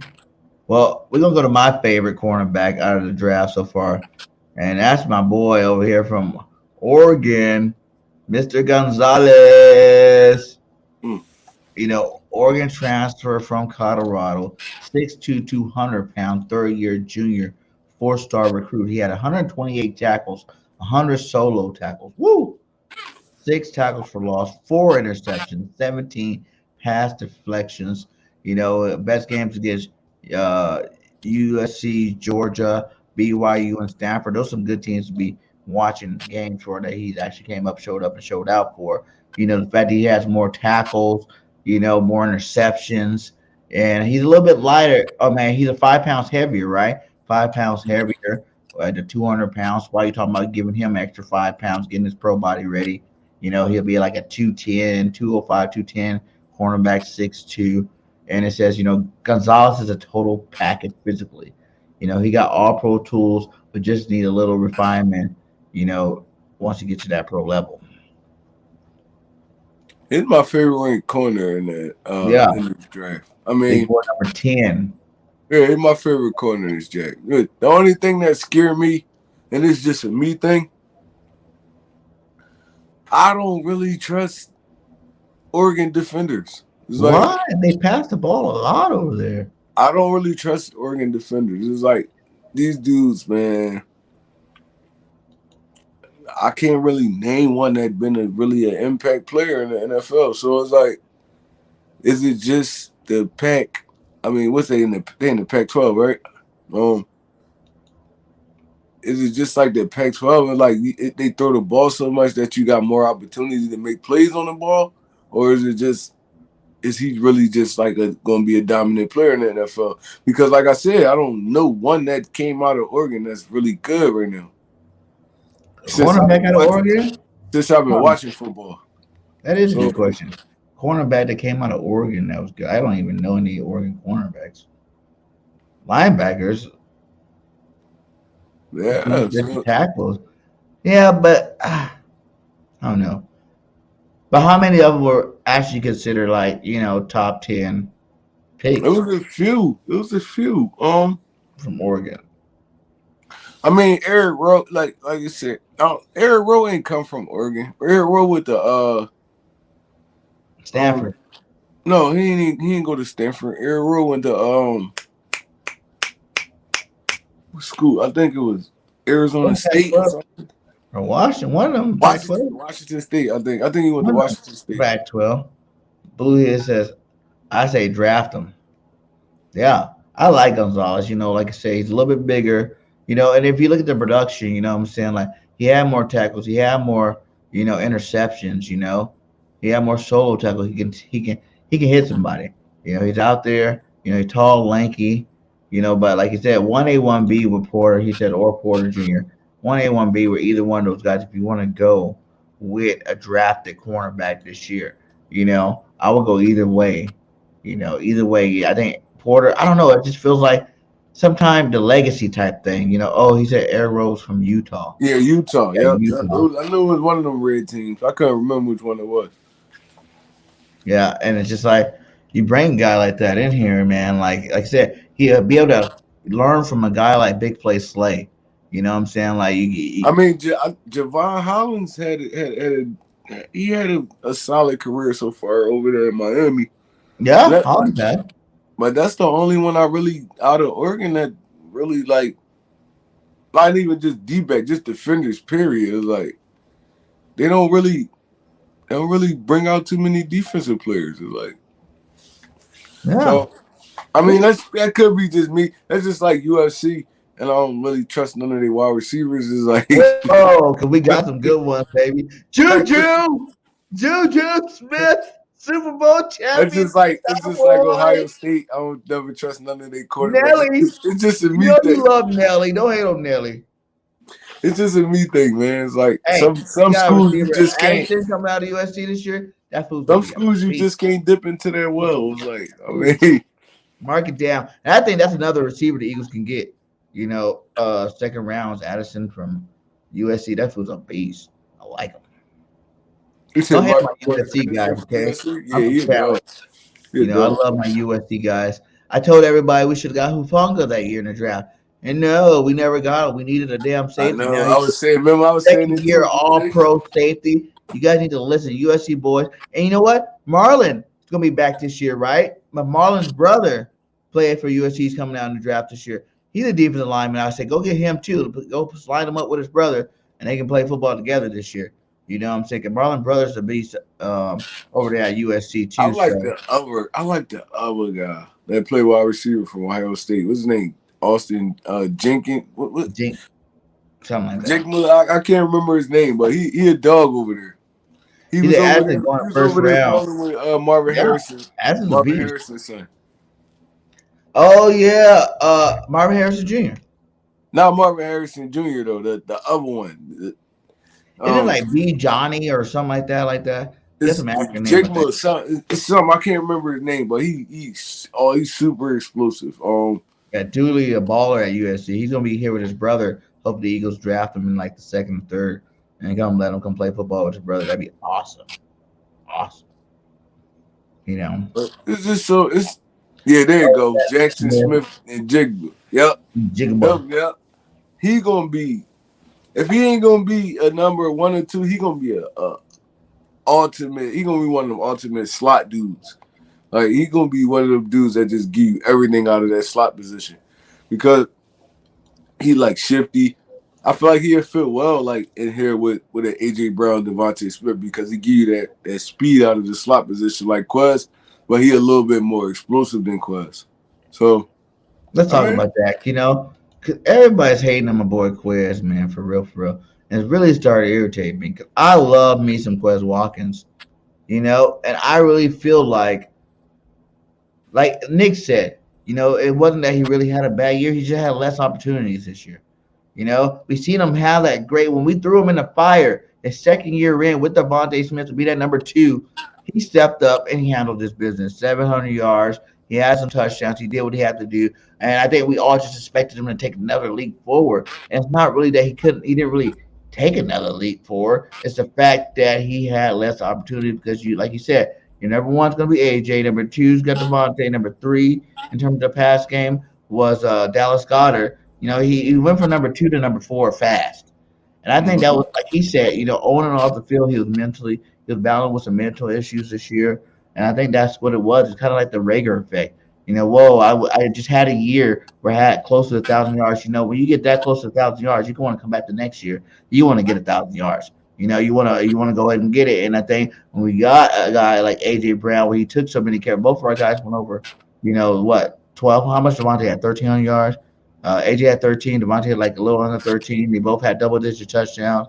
It's kind of hard. There wasn't that many balls to go around. And then they both had close to 100 receptions. So It's hard. And Goddard, he doesn't get hurt. He has the same You just 1,000 taking the yards too. scraps. Yeah, you taking the scraps at this point. So I like think that's what. Quez, but me, I think honestly, I think Quez would do good on another team right now. It's like, man, Do you think it'd be good on another team, or do you think it'll just be good for him just to come back this year and appreciate and understand his roles, and then maybe this year he actually make those plays when it needs to be made, and maybe because I think it's like this: we got so much talent on offense. If you don't make the plays early, we're not coming back to you because we don't need to come back to you anymore. you gotta understand too. He had a Like, couple of nice games this year too. You know what I'm saying? Where he had some catches, and you notice when he caught the ball, he got a couple more passes thrown his way. But when you drop the ball, you don't make that catch, and that's when we're like, okay, well, we don't have to focus on you no more. Hold on, we got other guys to get the ball to. And I think that's what kind of offense Nick Sirianni does. Even he did that with Miles in the Super Bowl when Miles fumbled. He was out for a couple. It's like either you're gonna make the play on this offense, or you're not gonna make the play because there's plenty of other guys come out here to make the play. And I think that if Quest understand that, come back this year and realize that no one can really stretch the field like Quest Watkins. He's faster than AJ. He's faster than Devontae. He's the fast guy on our team. This guy, no one can stretch that field and open it up underneath for, AJ, Smitty, and Goddard like a Quest Watkins. So I don't know. I think he just needs to, understand his role. I don't feel like we need to get rid of him. I don't feel like we need to go out there and trade him. I think we should let him say he's homegrown. We drafted the guy. He had one bad season with less opportunities. Let's see what happens in that next season with him. I don't feel like we should trade him enough neither. I just feel like it's more of a learning. Like, you gotta learn. Like, I mean, in all reality, if you think about it, all right, so everybody knows, right? We either going to AJ, Devontae, Goddard. That's our top three right there. So your main focus is going to be AJ, Devontae, Goddard. Quest should have ate this year, bro. In all honesty, he should have ate this year because he was going against safeties, linebackers, and slot corners all year. All year, Quest should have ate. I think it was more of a mental thing, like you said. He's coming off of 700-yard season, and thinking he gonna build off of that. Mind you, Quest only been in the league for 3 years, so yeah. I mean, his rookie year, that was his learning year. His second year, he took a leap, and then he had to take a back seat to three other dudes after that. So it's like, I get it, but it's like, bro, you still got to make those plays when they come to you. You can't get mad if fans on your ass about that. You get me? You can't get mad if fans on your ass about that. Like that play in the Super Bowl, woo! Touchdown. You gotta Touchdown. All you got to do is run under that. He run under that football. That's touchdown. Quez in his own head. He was in his own head last year. The fumble in Washington in his own head. That Dallas game in his own head. It was a couple games with Quez. You just seen Quez. He was just like a no-show. So it's like, but it's like still in my head it's like he's a number 3 wide receiver in the number 4 option. So it's like, why are we crying so much about Quez Watkins right now? It's like it don't make no sense. It's not like the Rager thing. You know? We said the same thing about Rager too. Rager makes those 2 catches, one of those 2 touchdowns, in that Giants game to help us win that game. People wouldn't even been so hard on him. You know what I'm saying? Like, people would have gave him some slack, would have gave him a little bit more props. He actually made the play to win the game. He probably would have had a little bit more confidence. But like not making it, when you don't make the play when it's there to be made in big time situations, then that's when people look elsewhere. And like you said, the Super Bowl, you just run under that, you catch it, you score a touchdown. Right. No point of you going off your feet for that. Like, all you got to do is run under the football. Jalen put it in the perfect spot for you to run under the football, catch it, and score a touchdown. What was the point of you jumping and trying to catch that football? No. Because you got speed. Trust your speed. Run under the football. That's why Deshaun Jackson was one of the best deep threats in the NFL history, because he trusted speed. He didn't feel like no pass was too far for him. So, I mean, Quez kind of got to get that. And then this dude's around the league. Like I said, if he hit up a Deshaun Jackson and want to work with him, I'm pretty sure, like, Deshaun Jackson will throw a ball. He'll work with him. A Steve Smith work with him. Sometimes you got to use your NFL resources. And No. maybe you could come out and you could ball so crazy that you make us forget about AJ Brown. It's like they're all competitors. Like Quest could have easily had 1,000-yard season this But year, he bro. speed Batman. He just needs to go talk to the other two Batmans, man. Just keep hanging out Yeah. with them all off season and training with those guys. You know, All you right. can't be part of the Batman crew and not hang out with the Batman crew learning And he stuff. need to get a little That's bit the of number weight one. on him too, man, because he don't play well through contact. So That's he the needs. number one thing you hear about AJ and Smitty when they talk about each other. That they learn from each other. You know what I'm Mhm. saying? They're pushing each other to be great. You know, but if you make the little Batman thing, you're gonna call yourself Speed Batman. You need to be in that. You need to be a trio. Everywhere those two cats go, you need to be there this offseason. You know, when they're out there training, you out there training. You're picking both of their brains because you got your physical guy in AJ who can teach you how to be more physical. You got your guy, you know, one of the best route runners in the game, and Smitty, who can teach you how to, you know, get off the line a little bit better. You know, so use your resources. You know, hang out in the back cave with your back homies and learn some stuff this offseason and come back strong because you are still Speed Batman. And none of those guys are as fast. I mean, you're faster than both of those guys. So you do have a gift and a power that's more, you know, better than those two guys. You just gotta show it, you know, put it out on that football field. And Weezy the Dreadhead Eagle says, "What about Ringo out of Jordan?" I like Ringo, straight up. I do. I do like Ringo. You know, some people have him the number one cornerback. To be honest, like I've seen that on places. You know, those are just my top three. I'll probably do some videos or some, you know, this offseason, you know, breaking down the top 10 cornerbacks, you know. But yeah, Ringo's definitely up there high on the list. We get a guy like Ringo second round, you know, maybe even third round, depending on where they get him at, how far he drops. I'll be more than happy to have him on the team for sure. He definitely need to get a little stronger too. Quez definitely gotta get stronger, man. I feel like he got out muscled a lot this year. Contesting Ringo's better as a safety. 50 balls. I feel like he got out muscled a lot this year. He definitely gotta get some weight on him. But you don't want him to lose his speed while gaining weight. So it's like, Isn't he bigger than Devontae already? he bigger, he taller. That's what it is. He a little taller. I don't think he bigger, like stature. Cause Quez he's small on the field. He looks smaller than me on the field. Like he look thin. He just faster. Yeah, he said he just needs more competition. More competition. What round would you say if you're Eagles? Are you picking up one of these free agents? Because there are some veteran free agents out there that look nice. I don't know how much money they're going to command, but you know, now is it now in the time? Would you just say, you know, screw Quez, let's go get a guy like OBJ and bring him up in a room? You know, OBJ, Smitty, and AJ, and say, forget it. Here you go, three of the best receivers to catch the football, and here you go right now. Hurts, go get your MVP, go get your Super Bowl. Because, you know, everybody has thought that OBJ was going to come back at the end of last season, right? And help a team make it to the Super Bowl. He didn't come back. I mean, he rested, he healed that leg. Now, if you were to go get him, he'll be ready training camp. You know, he can get all acclimated with, you know, Jalen Hurts and these guys. But do you think Quez would take a number three? I mean, OBJ would take a number three role. You know what I'm saying? Would you think he'd come in there and take that kind of role? Or do you think he still wants to be a star at that number one spot? Knowing Beckham, he's not gonna try to play the backseat to them dudes. So it's like I feel like it'll make the room kind of toxic a little bit. Well, let's see.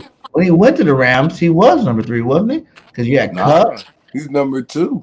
Cooper Cup. Because Woods got hurt. So when he first got there, Woods wasn't hurt yet. Yeah, Woods got hurt. No, he got hurt right as soon as he came. He got hurt. I'm just saying he went there with it being Cup and Woods, and he was going there anyway to win a Super Bowl. And then Woods got hurt, and he stepped in that role. I think his first 2 or 3 games, he didn't even do nothing. Now Woods got hurt that week Beckham had came. He got hurt that same week Beckham had came. He had tore whatever he tore. And it was this Cup and it was Cooper Cup, Odell, and what's the other dude name? Vance Jefferson. Yeah, yep. Jefferson, yep. Yeah. Now, I don't know. If he would do it, if he's chasing the Super Bowl, I would do it. You know, but I think he only didn't play to make sure he got paid when he does come back. You know, because he could have came back last year and got a small paycheck, you know, just to help push your team overboard, you know, risk getting hurt or whatnot. Or you just want to make sure you're 100% before you come back. and I Yeah, respect it yeah, because he rushed back last time. And that's how he tore his ACL again. yeah. So if I think if OBJ doesn't get that number one type contract, if he wants to take a little less money and try to go for a chip, I would definitely pull him in there. But I know you got guys like DeAndre Hopkins moving from Arizona. You got veterans like Michael Thomas from the Saints. You know what I'm saying? Like these type of veterans. Do you think we need to pull one of these guys or just keep it young and go ahead and draft a rookie out of the draft? Just keep it young, man. I'll keep the same nucleus for real. It's like, I mean, we lost what one football game in the regular season for real when our whole nucleus was together. So Yeah. I would keep it the same. Even promoting Brian Johnson is like I feel like the offense is gonna take another step in the next level. With them promoting him and Jalen working together. It's just, I mean, this closely together, like he's the offensive coordinator now. So I mean, they gonna bounce ideas off the wall to each other. They respect each other a whole lot. So it's like I feel like this offense is gonna stay smooth. If you gonna make any kind of tweak, I feel like it's gonna be at the running back position.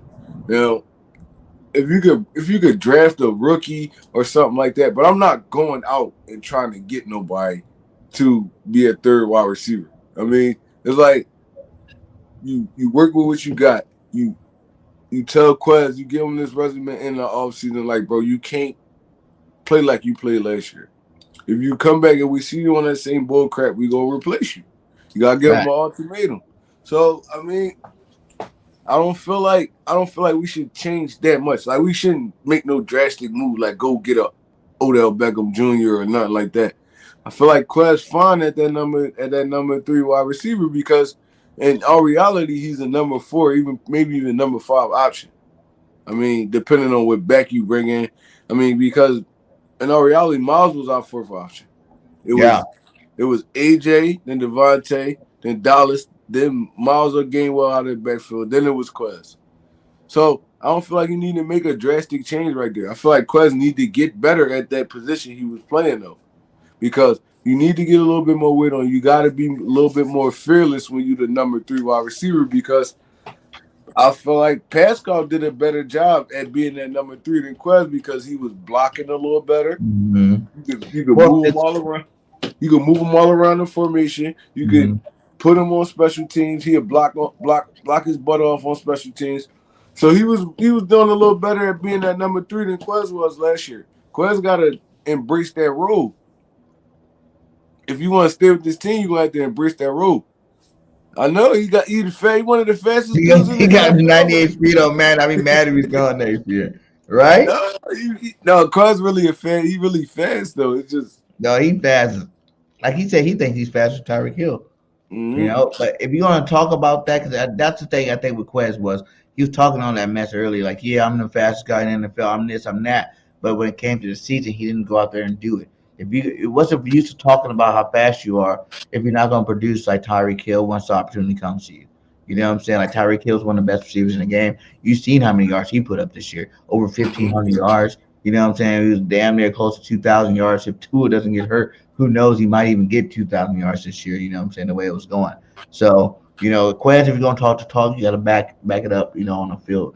And like I said, you're not going to be this guy that's going to get. I know that second year we thrust you in there to get all these yards, all these targets, you know, to help Devontae Smith in his first year growing into the position, being that lead dog. You know, now here you go being number 2 because Rager was garbage. You know, you're in there doing your thing, you know, but you're thrust into that spot, and you did a great job with it. But you got to be able to play good no matter who's on your team, you know, who you surrounded with.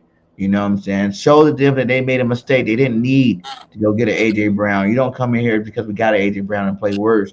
You show them that, you know, that you didn't really need them. I am still here, and I am that dude. Because, you know, we seen the jump from year 1 to year 2 for Quez. It was great.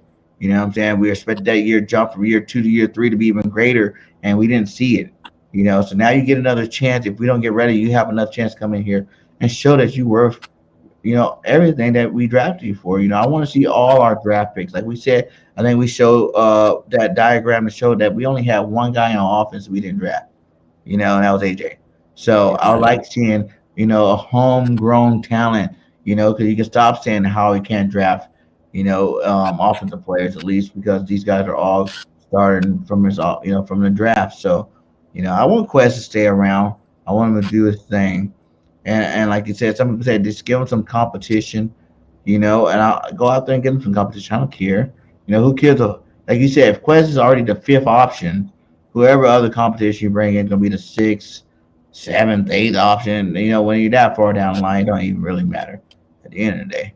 He says, I'm not getting rid of Quest, but I think he needs to be pushed with more competition.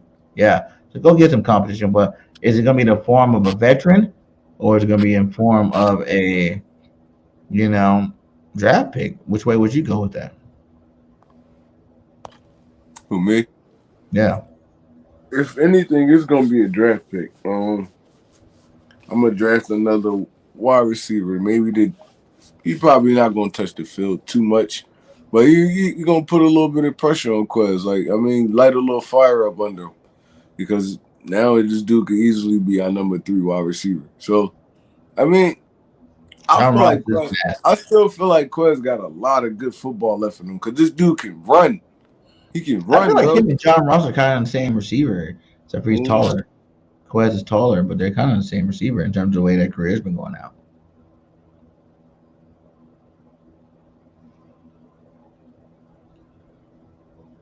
It'll be hard on Quest. The whole team needs to get better. It's been at least 2 years since beating a top 5 or top 10 quarterback. Quest is only 23 years old, too. Yeah, man, you let this guy go. TikTok boy still talking. He is. And he probably loves it. He's just getting more attention and more attention. It's the offseason. You best believe he's going to do anything he can to get as much attention he can grab, man. I put a poll on my chat. I was like, should the Eagles pick up Fournette? And right now, we are at 52% say yes. The Eagles should go out there and get Leonard Fournette with 48% saying no. How do you feel about the fans saying they say we should go get us Leonard Fournette to be our back with, a Kenny Gainwell, whoever else we want to put in there? Oh, man. Like I said, you can't go wrong with a Fournette on your team, man. The dude is a big bruiser. Nobody want to get in front of this dude for 4 quarters. So, I feel like he'd be one of those backs that he'll slow the game down for you, and then you could throw a Kenny Gainwell in there, change the pace, speed it up a little bit. You could do so much with that kind of backfield. If you got a Fournette, like you said, Gainwell running back 1. If you got a Fournette, it's Fournette running back 1 and Gainwell's 2, or would you get a Fournette letting them know that Gainwell's 1, you're just a bruiser back to come in and switch a pace type back? Bro, I'm not even gonna lie to you. This one right here. If Zeke was to get released, I wouldn't mind picking him up. I feel like he'd be great behind this offensive line, bro. Yo, Zeke? I'm not even gonna lie to you. LB got something going on with right there. Zeke could be nasty behind this offensive line. Hell no, I don't want Zeke. You sure? And I love LB, but I don't want no Zeke. Remember the last time we got a damn running back? DeMarco Murray. They didn't play the same. They didn't play the same when they got to Philly. They wasn't it DeMarco Murray? He was not DeMarco Murray on the Cowboys when he got to the Eagles. You know what I'm saying? Like we don't ever do good when we go get a guy from the division and bring him to our team. Never. I don't recall one guy that came over to the Eagles and balled out. That was, a division rival that came over here. So I am saying 0% no to Zeke. Like he said, Zeke Elliott behind his O-line? No Cowboys in Philly. No, thank you, Zeke. No, thank you. You know what I'm saying? Like, I wouldn't do it. And I like Zeke. Like I said, like he is a good running back, but I just, certain things happen, every time. It doesn't matter the situation. It seems like no matter what, if you do it, it still comes out to the same result. And I feel like that's one of them things. If we go try to get, a division rival player that was good, try to bring him to our team, it's not going to work out very good. I don't know. Maybe it's just some fantasy thing, but I love Zeke behind his offensive line, man.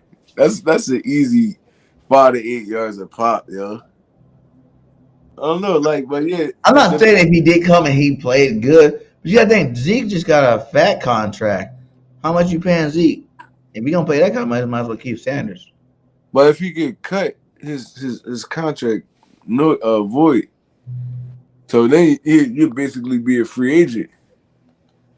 So the Cowboys decided to cut him this offseason. All that is void. He said DeMarco was criminally misused. I will say that because he had a fullback in Dallas. We And didn't use the Marco Murray he right. definitely He had was no running him out fullback of in shotgun Philadelphia. the whole time. We didn't use no fullback for sure. Chip Kelly was running them out of shotgun the whole time. Like DeMarco Murray was an I back running back. He was an I formation running back. So it's like you run this dude out of shotgun. You know, you build up your momentum out of the I formation. It's a whole different running scheme. Yeah, and I'm saying bringing him back too. Bring him back. You bring him back. You bring Booby back because I feel like I'm we bringing can go Booby back and back forth. too, man. Either if you're not bringing him back, are you gonna really go pay a Josh Jacobs? Because I feel like you still got to have an elite running back. Period. At the end of the day, whether you go draft one of these elite running backs or you bring, you can't go with Kenny Gainwell being your lead back. I'm just saying that can't happen. 0% happen. Like you got to have a number one guy. Because if you don't come back, listen, if you don't come back with an elite running back, you know what's going to happen? Jalen's going to get hurt. Mm-hmm. For real. Because that's going to make Jalen. He's going to have so much of the running game on his shoulders. Yeah. He's going to put too much of that running game on his shoulders, and he's going to get hurt, man. And we're going to be sitting there with a hurt quarterback. You got to have it to keep the balance. Like, the defense can't focus on Jalen running, even though they want to, because if you got this elite running back, and I just feel like you don't go get an elite running back, our team is going to be suffering, man. It's going to be I suffering. agree with this one right here, too. What do you say? He said, why draft a running back or pay a free agent when we got one in the backfield already? I agree with that. Yeah. I agree with that.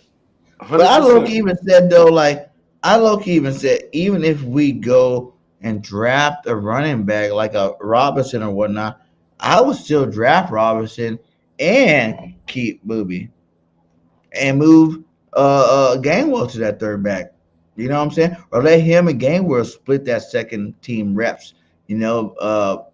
Just kind of like he did with Boston Scott. It'd be an upgrade. You know what I'm saying? Like Gainwell still play.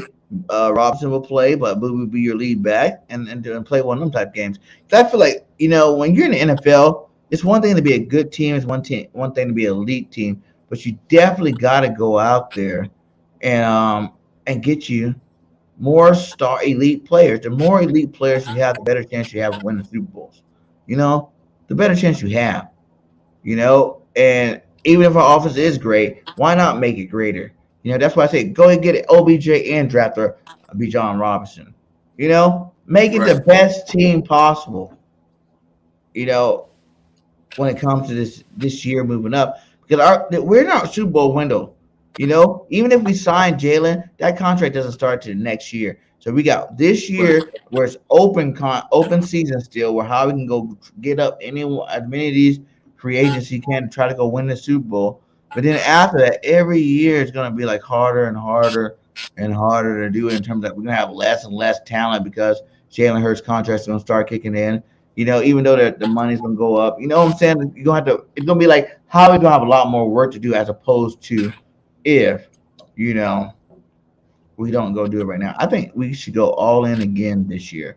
Just all in again. What they said, we restructure Lane and Slay. We're looking at a good $33 million in salary cap, and that's a lot of players for Howie Roseman.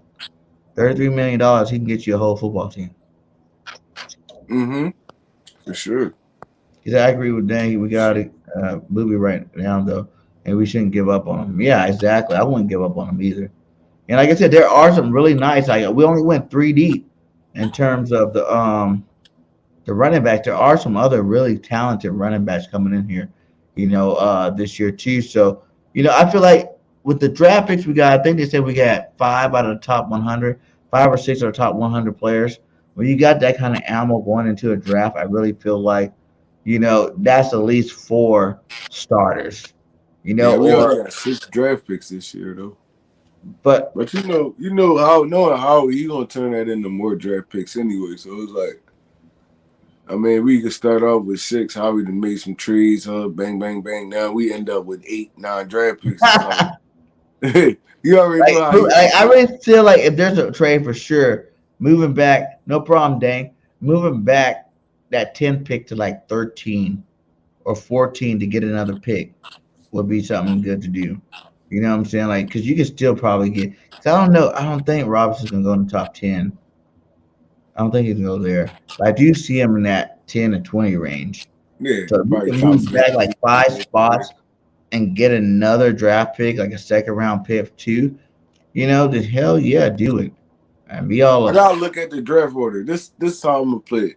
I gotta look at the draft order because if it's teams in the top 10 that got another first round pick like that's before us, I can see one of them taking a shot at Bijan Robinson.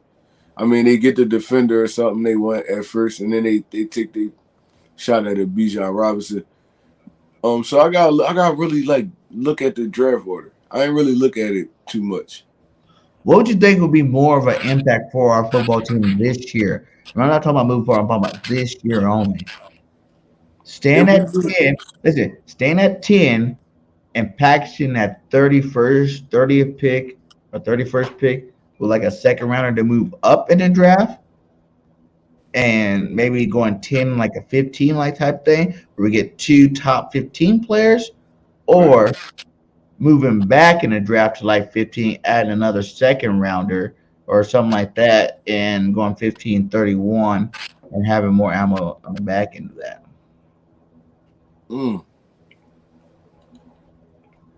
I feel like the later round pick could be the easier pick to trade around and pick up some more picks and stuff like that. The first rounder, if we gonna move it, we probably not gonna jump back too far, so we ain't gonna get too much. You get me?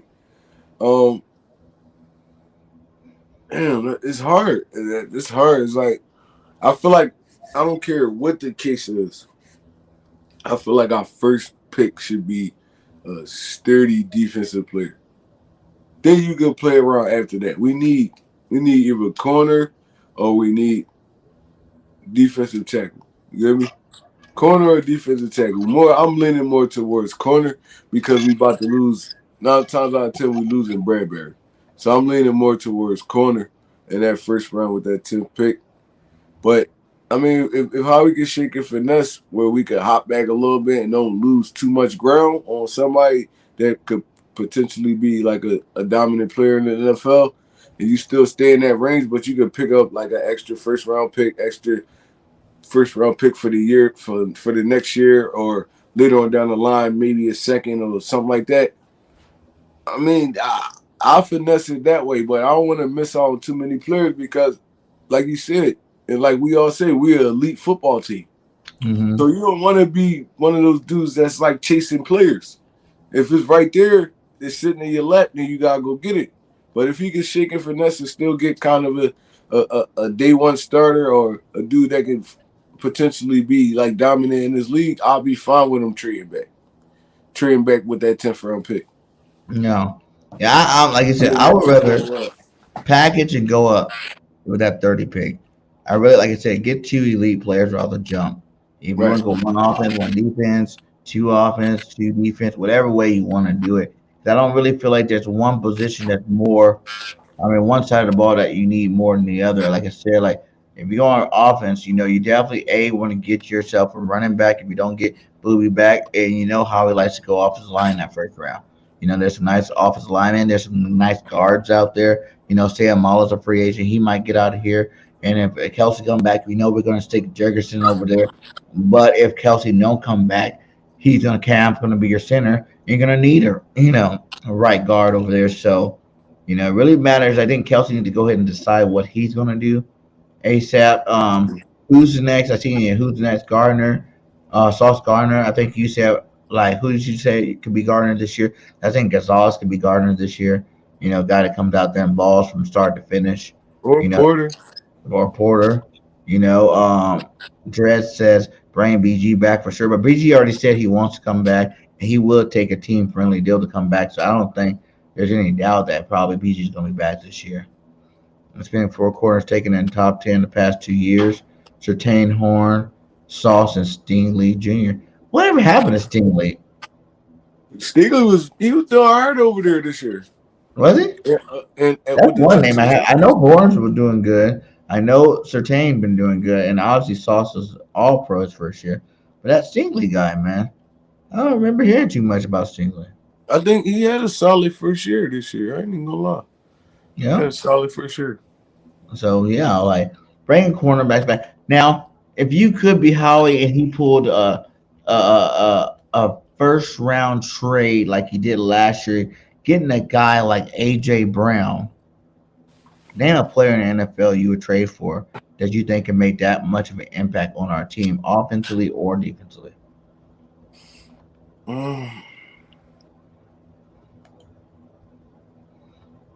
Whew, that's a hard one. So basically, it's like your dream player because like Yeah, it's first round basically a pick. great player. All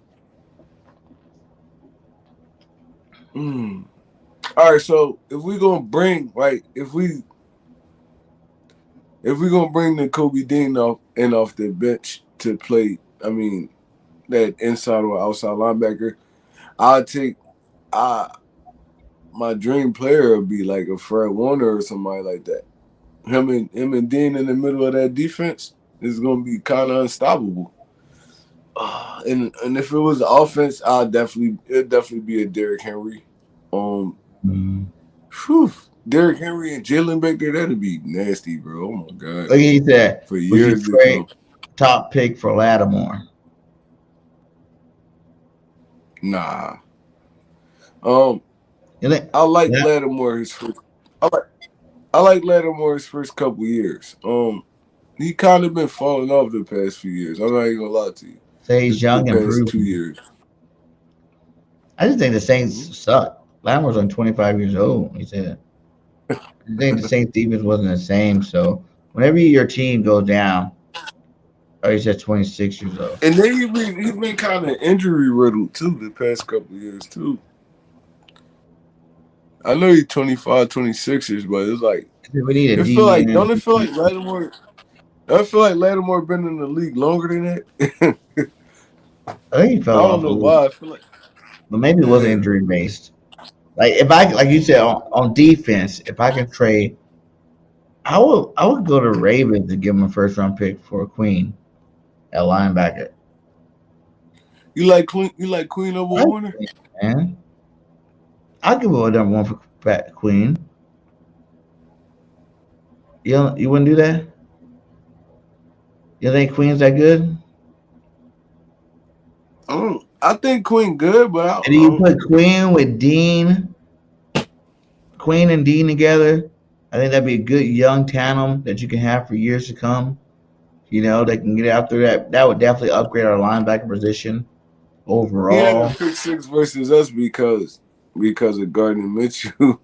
Yeah, that was all Gardner Minshew, man. That was trash. Hey, speaking of that, thanks for even bringing that up. Who are you replacing Gardner Minshew with? I'm drafting. Would you okay? I guess I should say it this way. Would you go get Carson Wentz, who just got released from the Washington Commanders, bring him back to Philly to be the backup to Jalen freaking Hurts? Would you do a trade? Even if we try, I don't even think Carson. Hell no. I don't even think Carson would come back here. Even if we try to go get him and bring him back as a backup, I don't even think he'll ever step foot in Philly again. He's a backup. He already knows that from here on out. He's a backup. Yeah, you don't but not that many chances you're not backup no more. Now, you think Carson, knowing he's a backup, you bring him in here. You let him do He's not coming here. I don't care. I don't care if you try to get him here on trade, free agency. Nothing. He's not coming. Minimum. He will never come back here again. He will never step foot in a Philadelphia Eagles locker room ever again. He didn't go out like Nick Foles. Nick Foles got traded. He can go to USFL. Nick Foles could come back whenever. Carson not in that position to come back and step foot in the Philadelphia locker room or step on the Philadelphia field as a Philadelphia Eagle again, bro. The way he went out was like horrible. Yeah, he can come back and he can re-resurrect his name.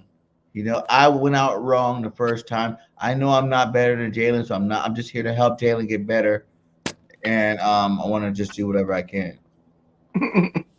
He's an SFL. You know who is in the USFL that I wouldn't mind? And I'd say he reminds me is my boy what's his name? Dang. Josh I want to Gordon. name it. He played for Birmingham. We won the championship. Man, I know why. I talked to him too on social media. Damar. What's his name? Damar Smith. Damar Smith. That's his name. He's a quarterback for Birmingham for the USFL, and he's a I good know. quarterback. Yeah, He got that Jalen Wentz gonna even be in there. Wentz gonna even be in the. He gonna be in the XFL. He gonna be in the USFL. Wentz She said about to I'm be laughing out the so league. hard. You think he's Wentz done? about to. Damar Smith. Yeah, That's his name, the quarterback from Birmingham. And I watch him here, and he comes to my job. He eats there all the time, so I'm not just hyping him up for that reason. He won a championship that first year with the team, and back this year, Jamar Smith. I would love to get him as a backup. And what happened to that dude too? We had as a backup before. What up, founder? What happened to that dude we had earlier that we let go in camp? Jamar Smith, yeah. That we let go in camp. That was a quarterback. He looked pretty good, and then we let him go. What was that dude's name again? You remember? I know we got. I feel like I know we got Ian Book. We got Ian Ooh, Book as a backup right now. He was our third, like right behind Minshew. But Ian Book was a solid college football player. I feel Carson like he could Strong. sit. I've been talking about Carson Strong. What is up with Yeah, Carson Strong? Carson Strong. No, I wasn't talking about. You know who I'm talking about? The black quarterback that we had. Oh, the younger guy. Yeah, I don't know what happened to. I don't know where he at now. I but mean, Carson yeah, Strong. Mariota would be cool as a backup. Mariota, you take Mariota being a backup? Yeah, because he kind of give you the same thing Jalen can. He got wheels. He can run. He can run that triple option, read option offense. I mean, if anything was to happen with Jamie Newman, that's his Jamie name, Jamie Newman. Newman. Yeah. Where Jamie at? Where I you don't at? know. Somebody Bring him. practice squad. I just want someone else besides Gardner Minshew.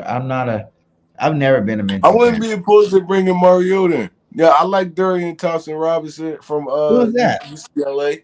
The Oh, quarterback from UCLA. UCLA. Malik Malik Cunningham. Cunningham. I like him. Stetson Stenton. Bennett. You talking about from Georgia? I don't know about Stinson Yeah, I don't know Bennett. about him. I'm not the hugest fan of him, but He's where not does gonna Malik Cunningham play? he's not gonna really run the offense. I feel like Mariota coming in on a veteran minimum would be a good What about like situation. late round? Go get like a Bo Scallon. I like that Bo, too. not Bo Scallon. That's a running back. No. What's the dude name? He's the Oregon quarterback. Bennett can play, but he don't fit the offense. What's his name? Bo. His name was Bo. He was the quarterback for Auburn last year. He went to Oregon this year. You guys help me out if you guys know what I'm talking about. He's a quarterback. He's a quarterback for Auburn. He got transferred this year and went to Oregon. Bo Scallon was a running back for the USFL championship. I wouldn't mind bringing him in as a running back, as a power running back too, but I'm talking about the quarterback. Bo Nix, yes. Bo Nix. Bo Nix, yeah, that's his name, Bo Nix, yeah. Bo Nix, Oregon. He's staying in college though. Is he? Yeah, What Bo is he? Nix. Is he like a senior by now? Yeah, I like that too. Even the Ravens backup, he'd be a good backup. Which one? The one that started for him, that made the Pro Bowl this year. He made the Pro Bowl? Yeah, he made the Pro Bowl. Jason Huntley? Yeah, Huntley made the Pro Bowl this year. What? I think he made it as an alternate. That's crazy. He's a Hendon Hooker. Who's that? That's the Ohio State quarterback, right?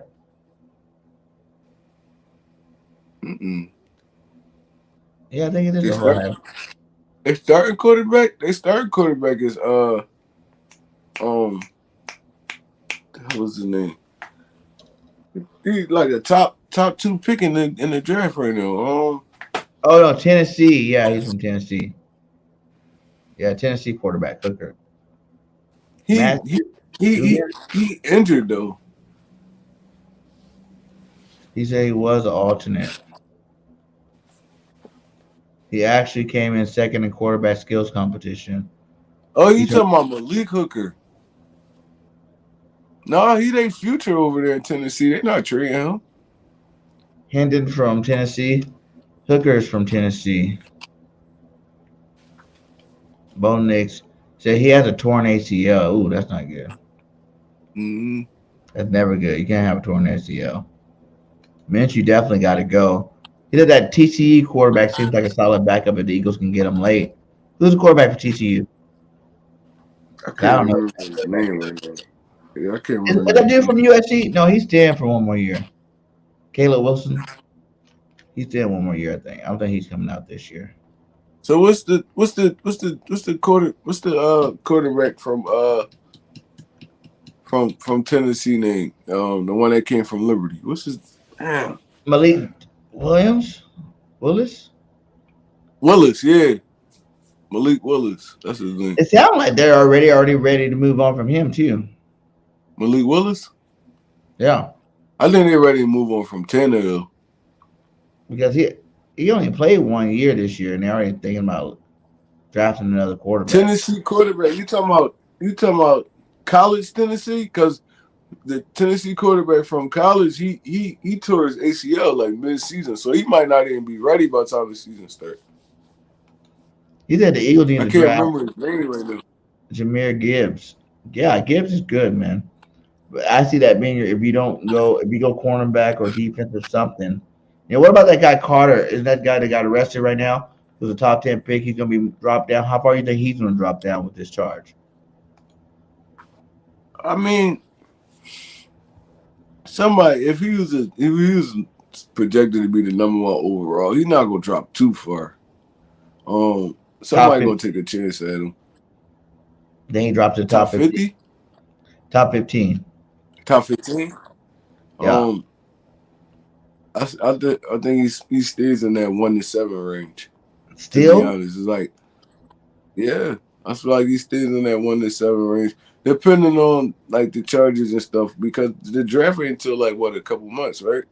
So, I mean, once this all work itself out, I feel like he's gonna still stay in that 1 to 7 range. He said, yeah, because Carter had a misdemeanor, already turned himself in, and came back to the combine. Yeah, so you think maybe not number 1 overall pick?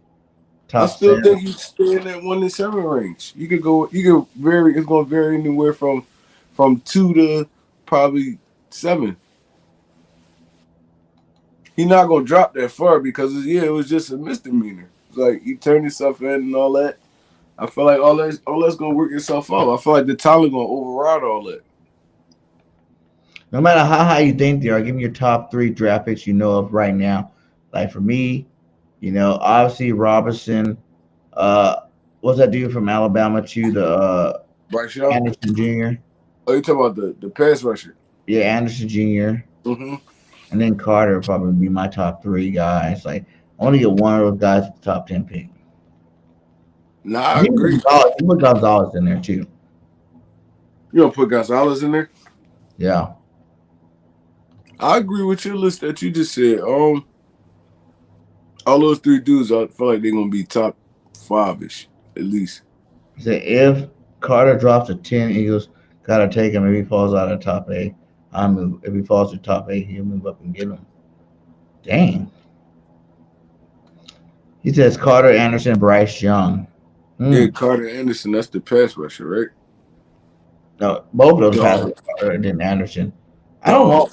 Yeah, but I mean for us, because Bryce Young, we ain't drafting no quarterback in the first round. Period. Y'all see what came out about Bryce Young? He's not even 6 foot.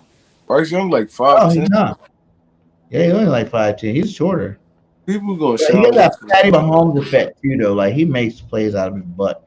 You know what I'm saying? Like he can pull. He got a nice arm on him too. Like I'm not hating on the guy. I just don't think we need a quarterback. Like we shouldn't pick. If we go draft a quarterback to be our backup, I'm talking like 4th, 5th round quarterback, project guy. We bring in here to hang out with Jalen. And he was saying, I really hope Carson Strong makes strides. We still got him on the roster, don't we? Carson Strong's still here, I think. So you let that guy come in here. He said pick up Nolan Smith. Yeah, I'm not sure, but we definitely gonna be getting into this, draft class a little bit more. We had 2 hours in. Shout out to all you guys, to 25 up in here still checking us out, staying strong, man. Make sure you hit that like, subscribe to all channels. You know what I'm saying? Like, it is what it is. The Eagles are here to stay. I don't know where Trey just went, but let's see what we got at the polls here. Should the Eagles pick up Fournette? We have 54% say no now, with 26 votes. I think either way, it could be a good move. It might not be a good move. Who knows what happened? He said Nolan Smith is a baby Reddick. Cowboys needs to draft a quarterback. They definitely do. But yeah, I think next time we come on here on Burbank Project, we should do a mock draft. Remember how we did last time with me and Tone? We might even try to get Tone back on here. I know he's busy with Jacob Media. Shout out to Tone the Shields. We're not changing the intro because he's always going to be a bird brain with us. You know what I'm saying? He's just going to be a special guest from here on in and out. But I think, yeah, next time we come up here, probably next week, we're going to come up here with a mock draft. Let's get a couple mock drafts in there. Let's see who would be available. We do a couple where you don't make any trades. We do some with some trades. And we just see what happens, and we have fun with it. But shout out to all you guys. Any last word from you, Trey? Nah, man. The season right around the corner, bro. It's like as fast as the Super Bowl was over, as fast as week 1 gonna be rolling around the corner. So, I mean, y'all just stay locked in, man. Whenever y'all need to talk, y'all come on here, Bird Brainz Podcast. I mean, we also do our thing on Birds and Broad Street, man. Whenever y'all need to talk. Yeah, Monday nights, hit that Birds and Broad Street up. Simone, Philly Notion, Cool Cat, and us too. We are the Birds of Broad Street, the best show Monday night. We want some Eagles content for sure. All right. I just ain't want. I ain't want to pour the paint up my wall, man. I gotta get the Jalen Hurts fat head first. No, he got the fat head. He wants Carson to be the backup guy. Rock wants Carson to come back and be the backup. No, man. You think that would really be a problem though if he came back just to be the backup? He's not gonna be able to come back here, man. He's not gonna be able to come back here. First of all, Philly fans, 80% of Philly fans hate this dude. So like, ain't no point in bringing him back here. To try to help your name out. Correct the wrong that you made. I can't see it happening, man. And then you keep back there too. He said, "No, damn, Carson Wentz." Yeah, I get you. I don't really want Carson. I just thought it'd be cute to see him back in Philadelphia as a backup because you're mad that Jalen took your spot, but at least come be a man and be Jalen's backup now. You can handle it. But yeah, man, like I said, the Super Bowl window's open. I think we make it back to the Super Bowl this year. The percentages are really high. And after the offseason, obviously that's when I'll do my score record prediction. But right now, I'm letting you guys know I really feel like we're gonna be back in the Super Bowl next year.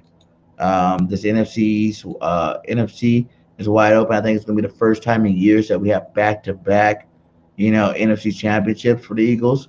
We're the last ones to do it. We're gonna be the first ones to break the streak. I don't think the Cowboys, Giants, or Commanders are gonna be able to hang with us this year. So I think that NFC championship for sure, NFC East championship, for sure. The NFC championship, I think we do get another one of those this year.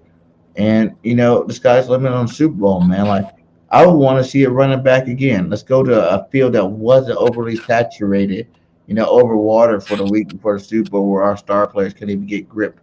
Let's go to a normal field and play some football with the players we got. I think we run it back and win Andy Reid in the Super Bowl. This is my early prediction in the Super Bowl and become champions. I think Jalen Hurts won them multiple championship type quarterbacks. I don't see him as just winning one, maybe getting one. I see Jalen Hurts winning a couple of championships, 3, maybe even 4 championships before it's all said and done. So let's go ahead and get that first one off the on this belt and come running back this year. But like I said, we got a lot of stuff coming this offseason.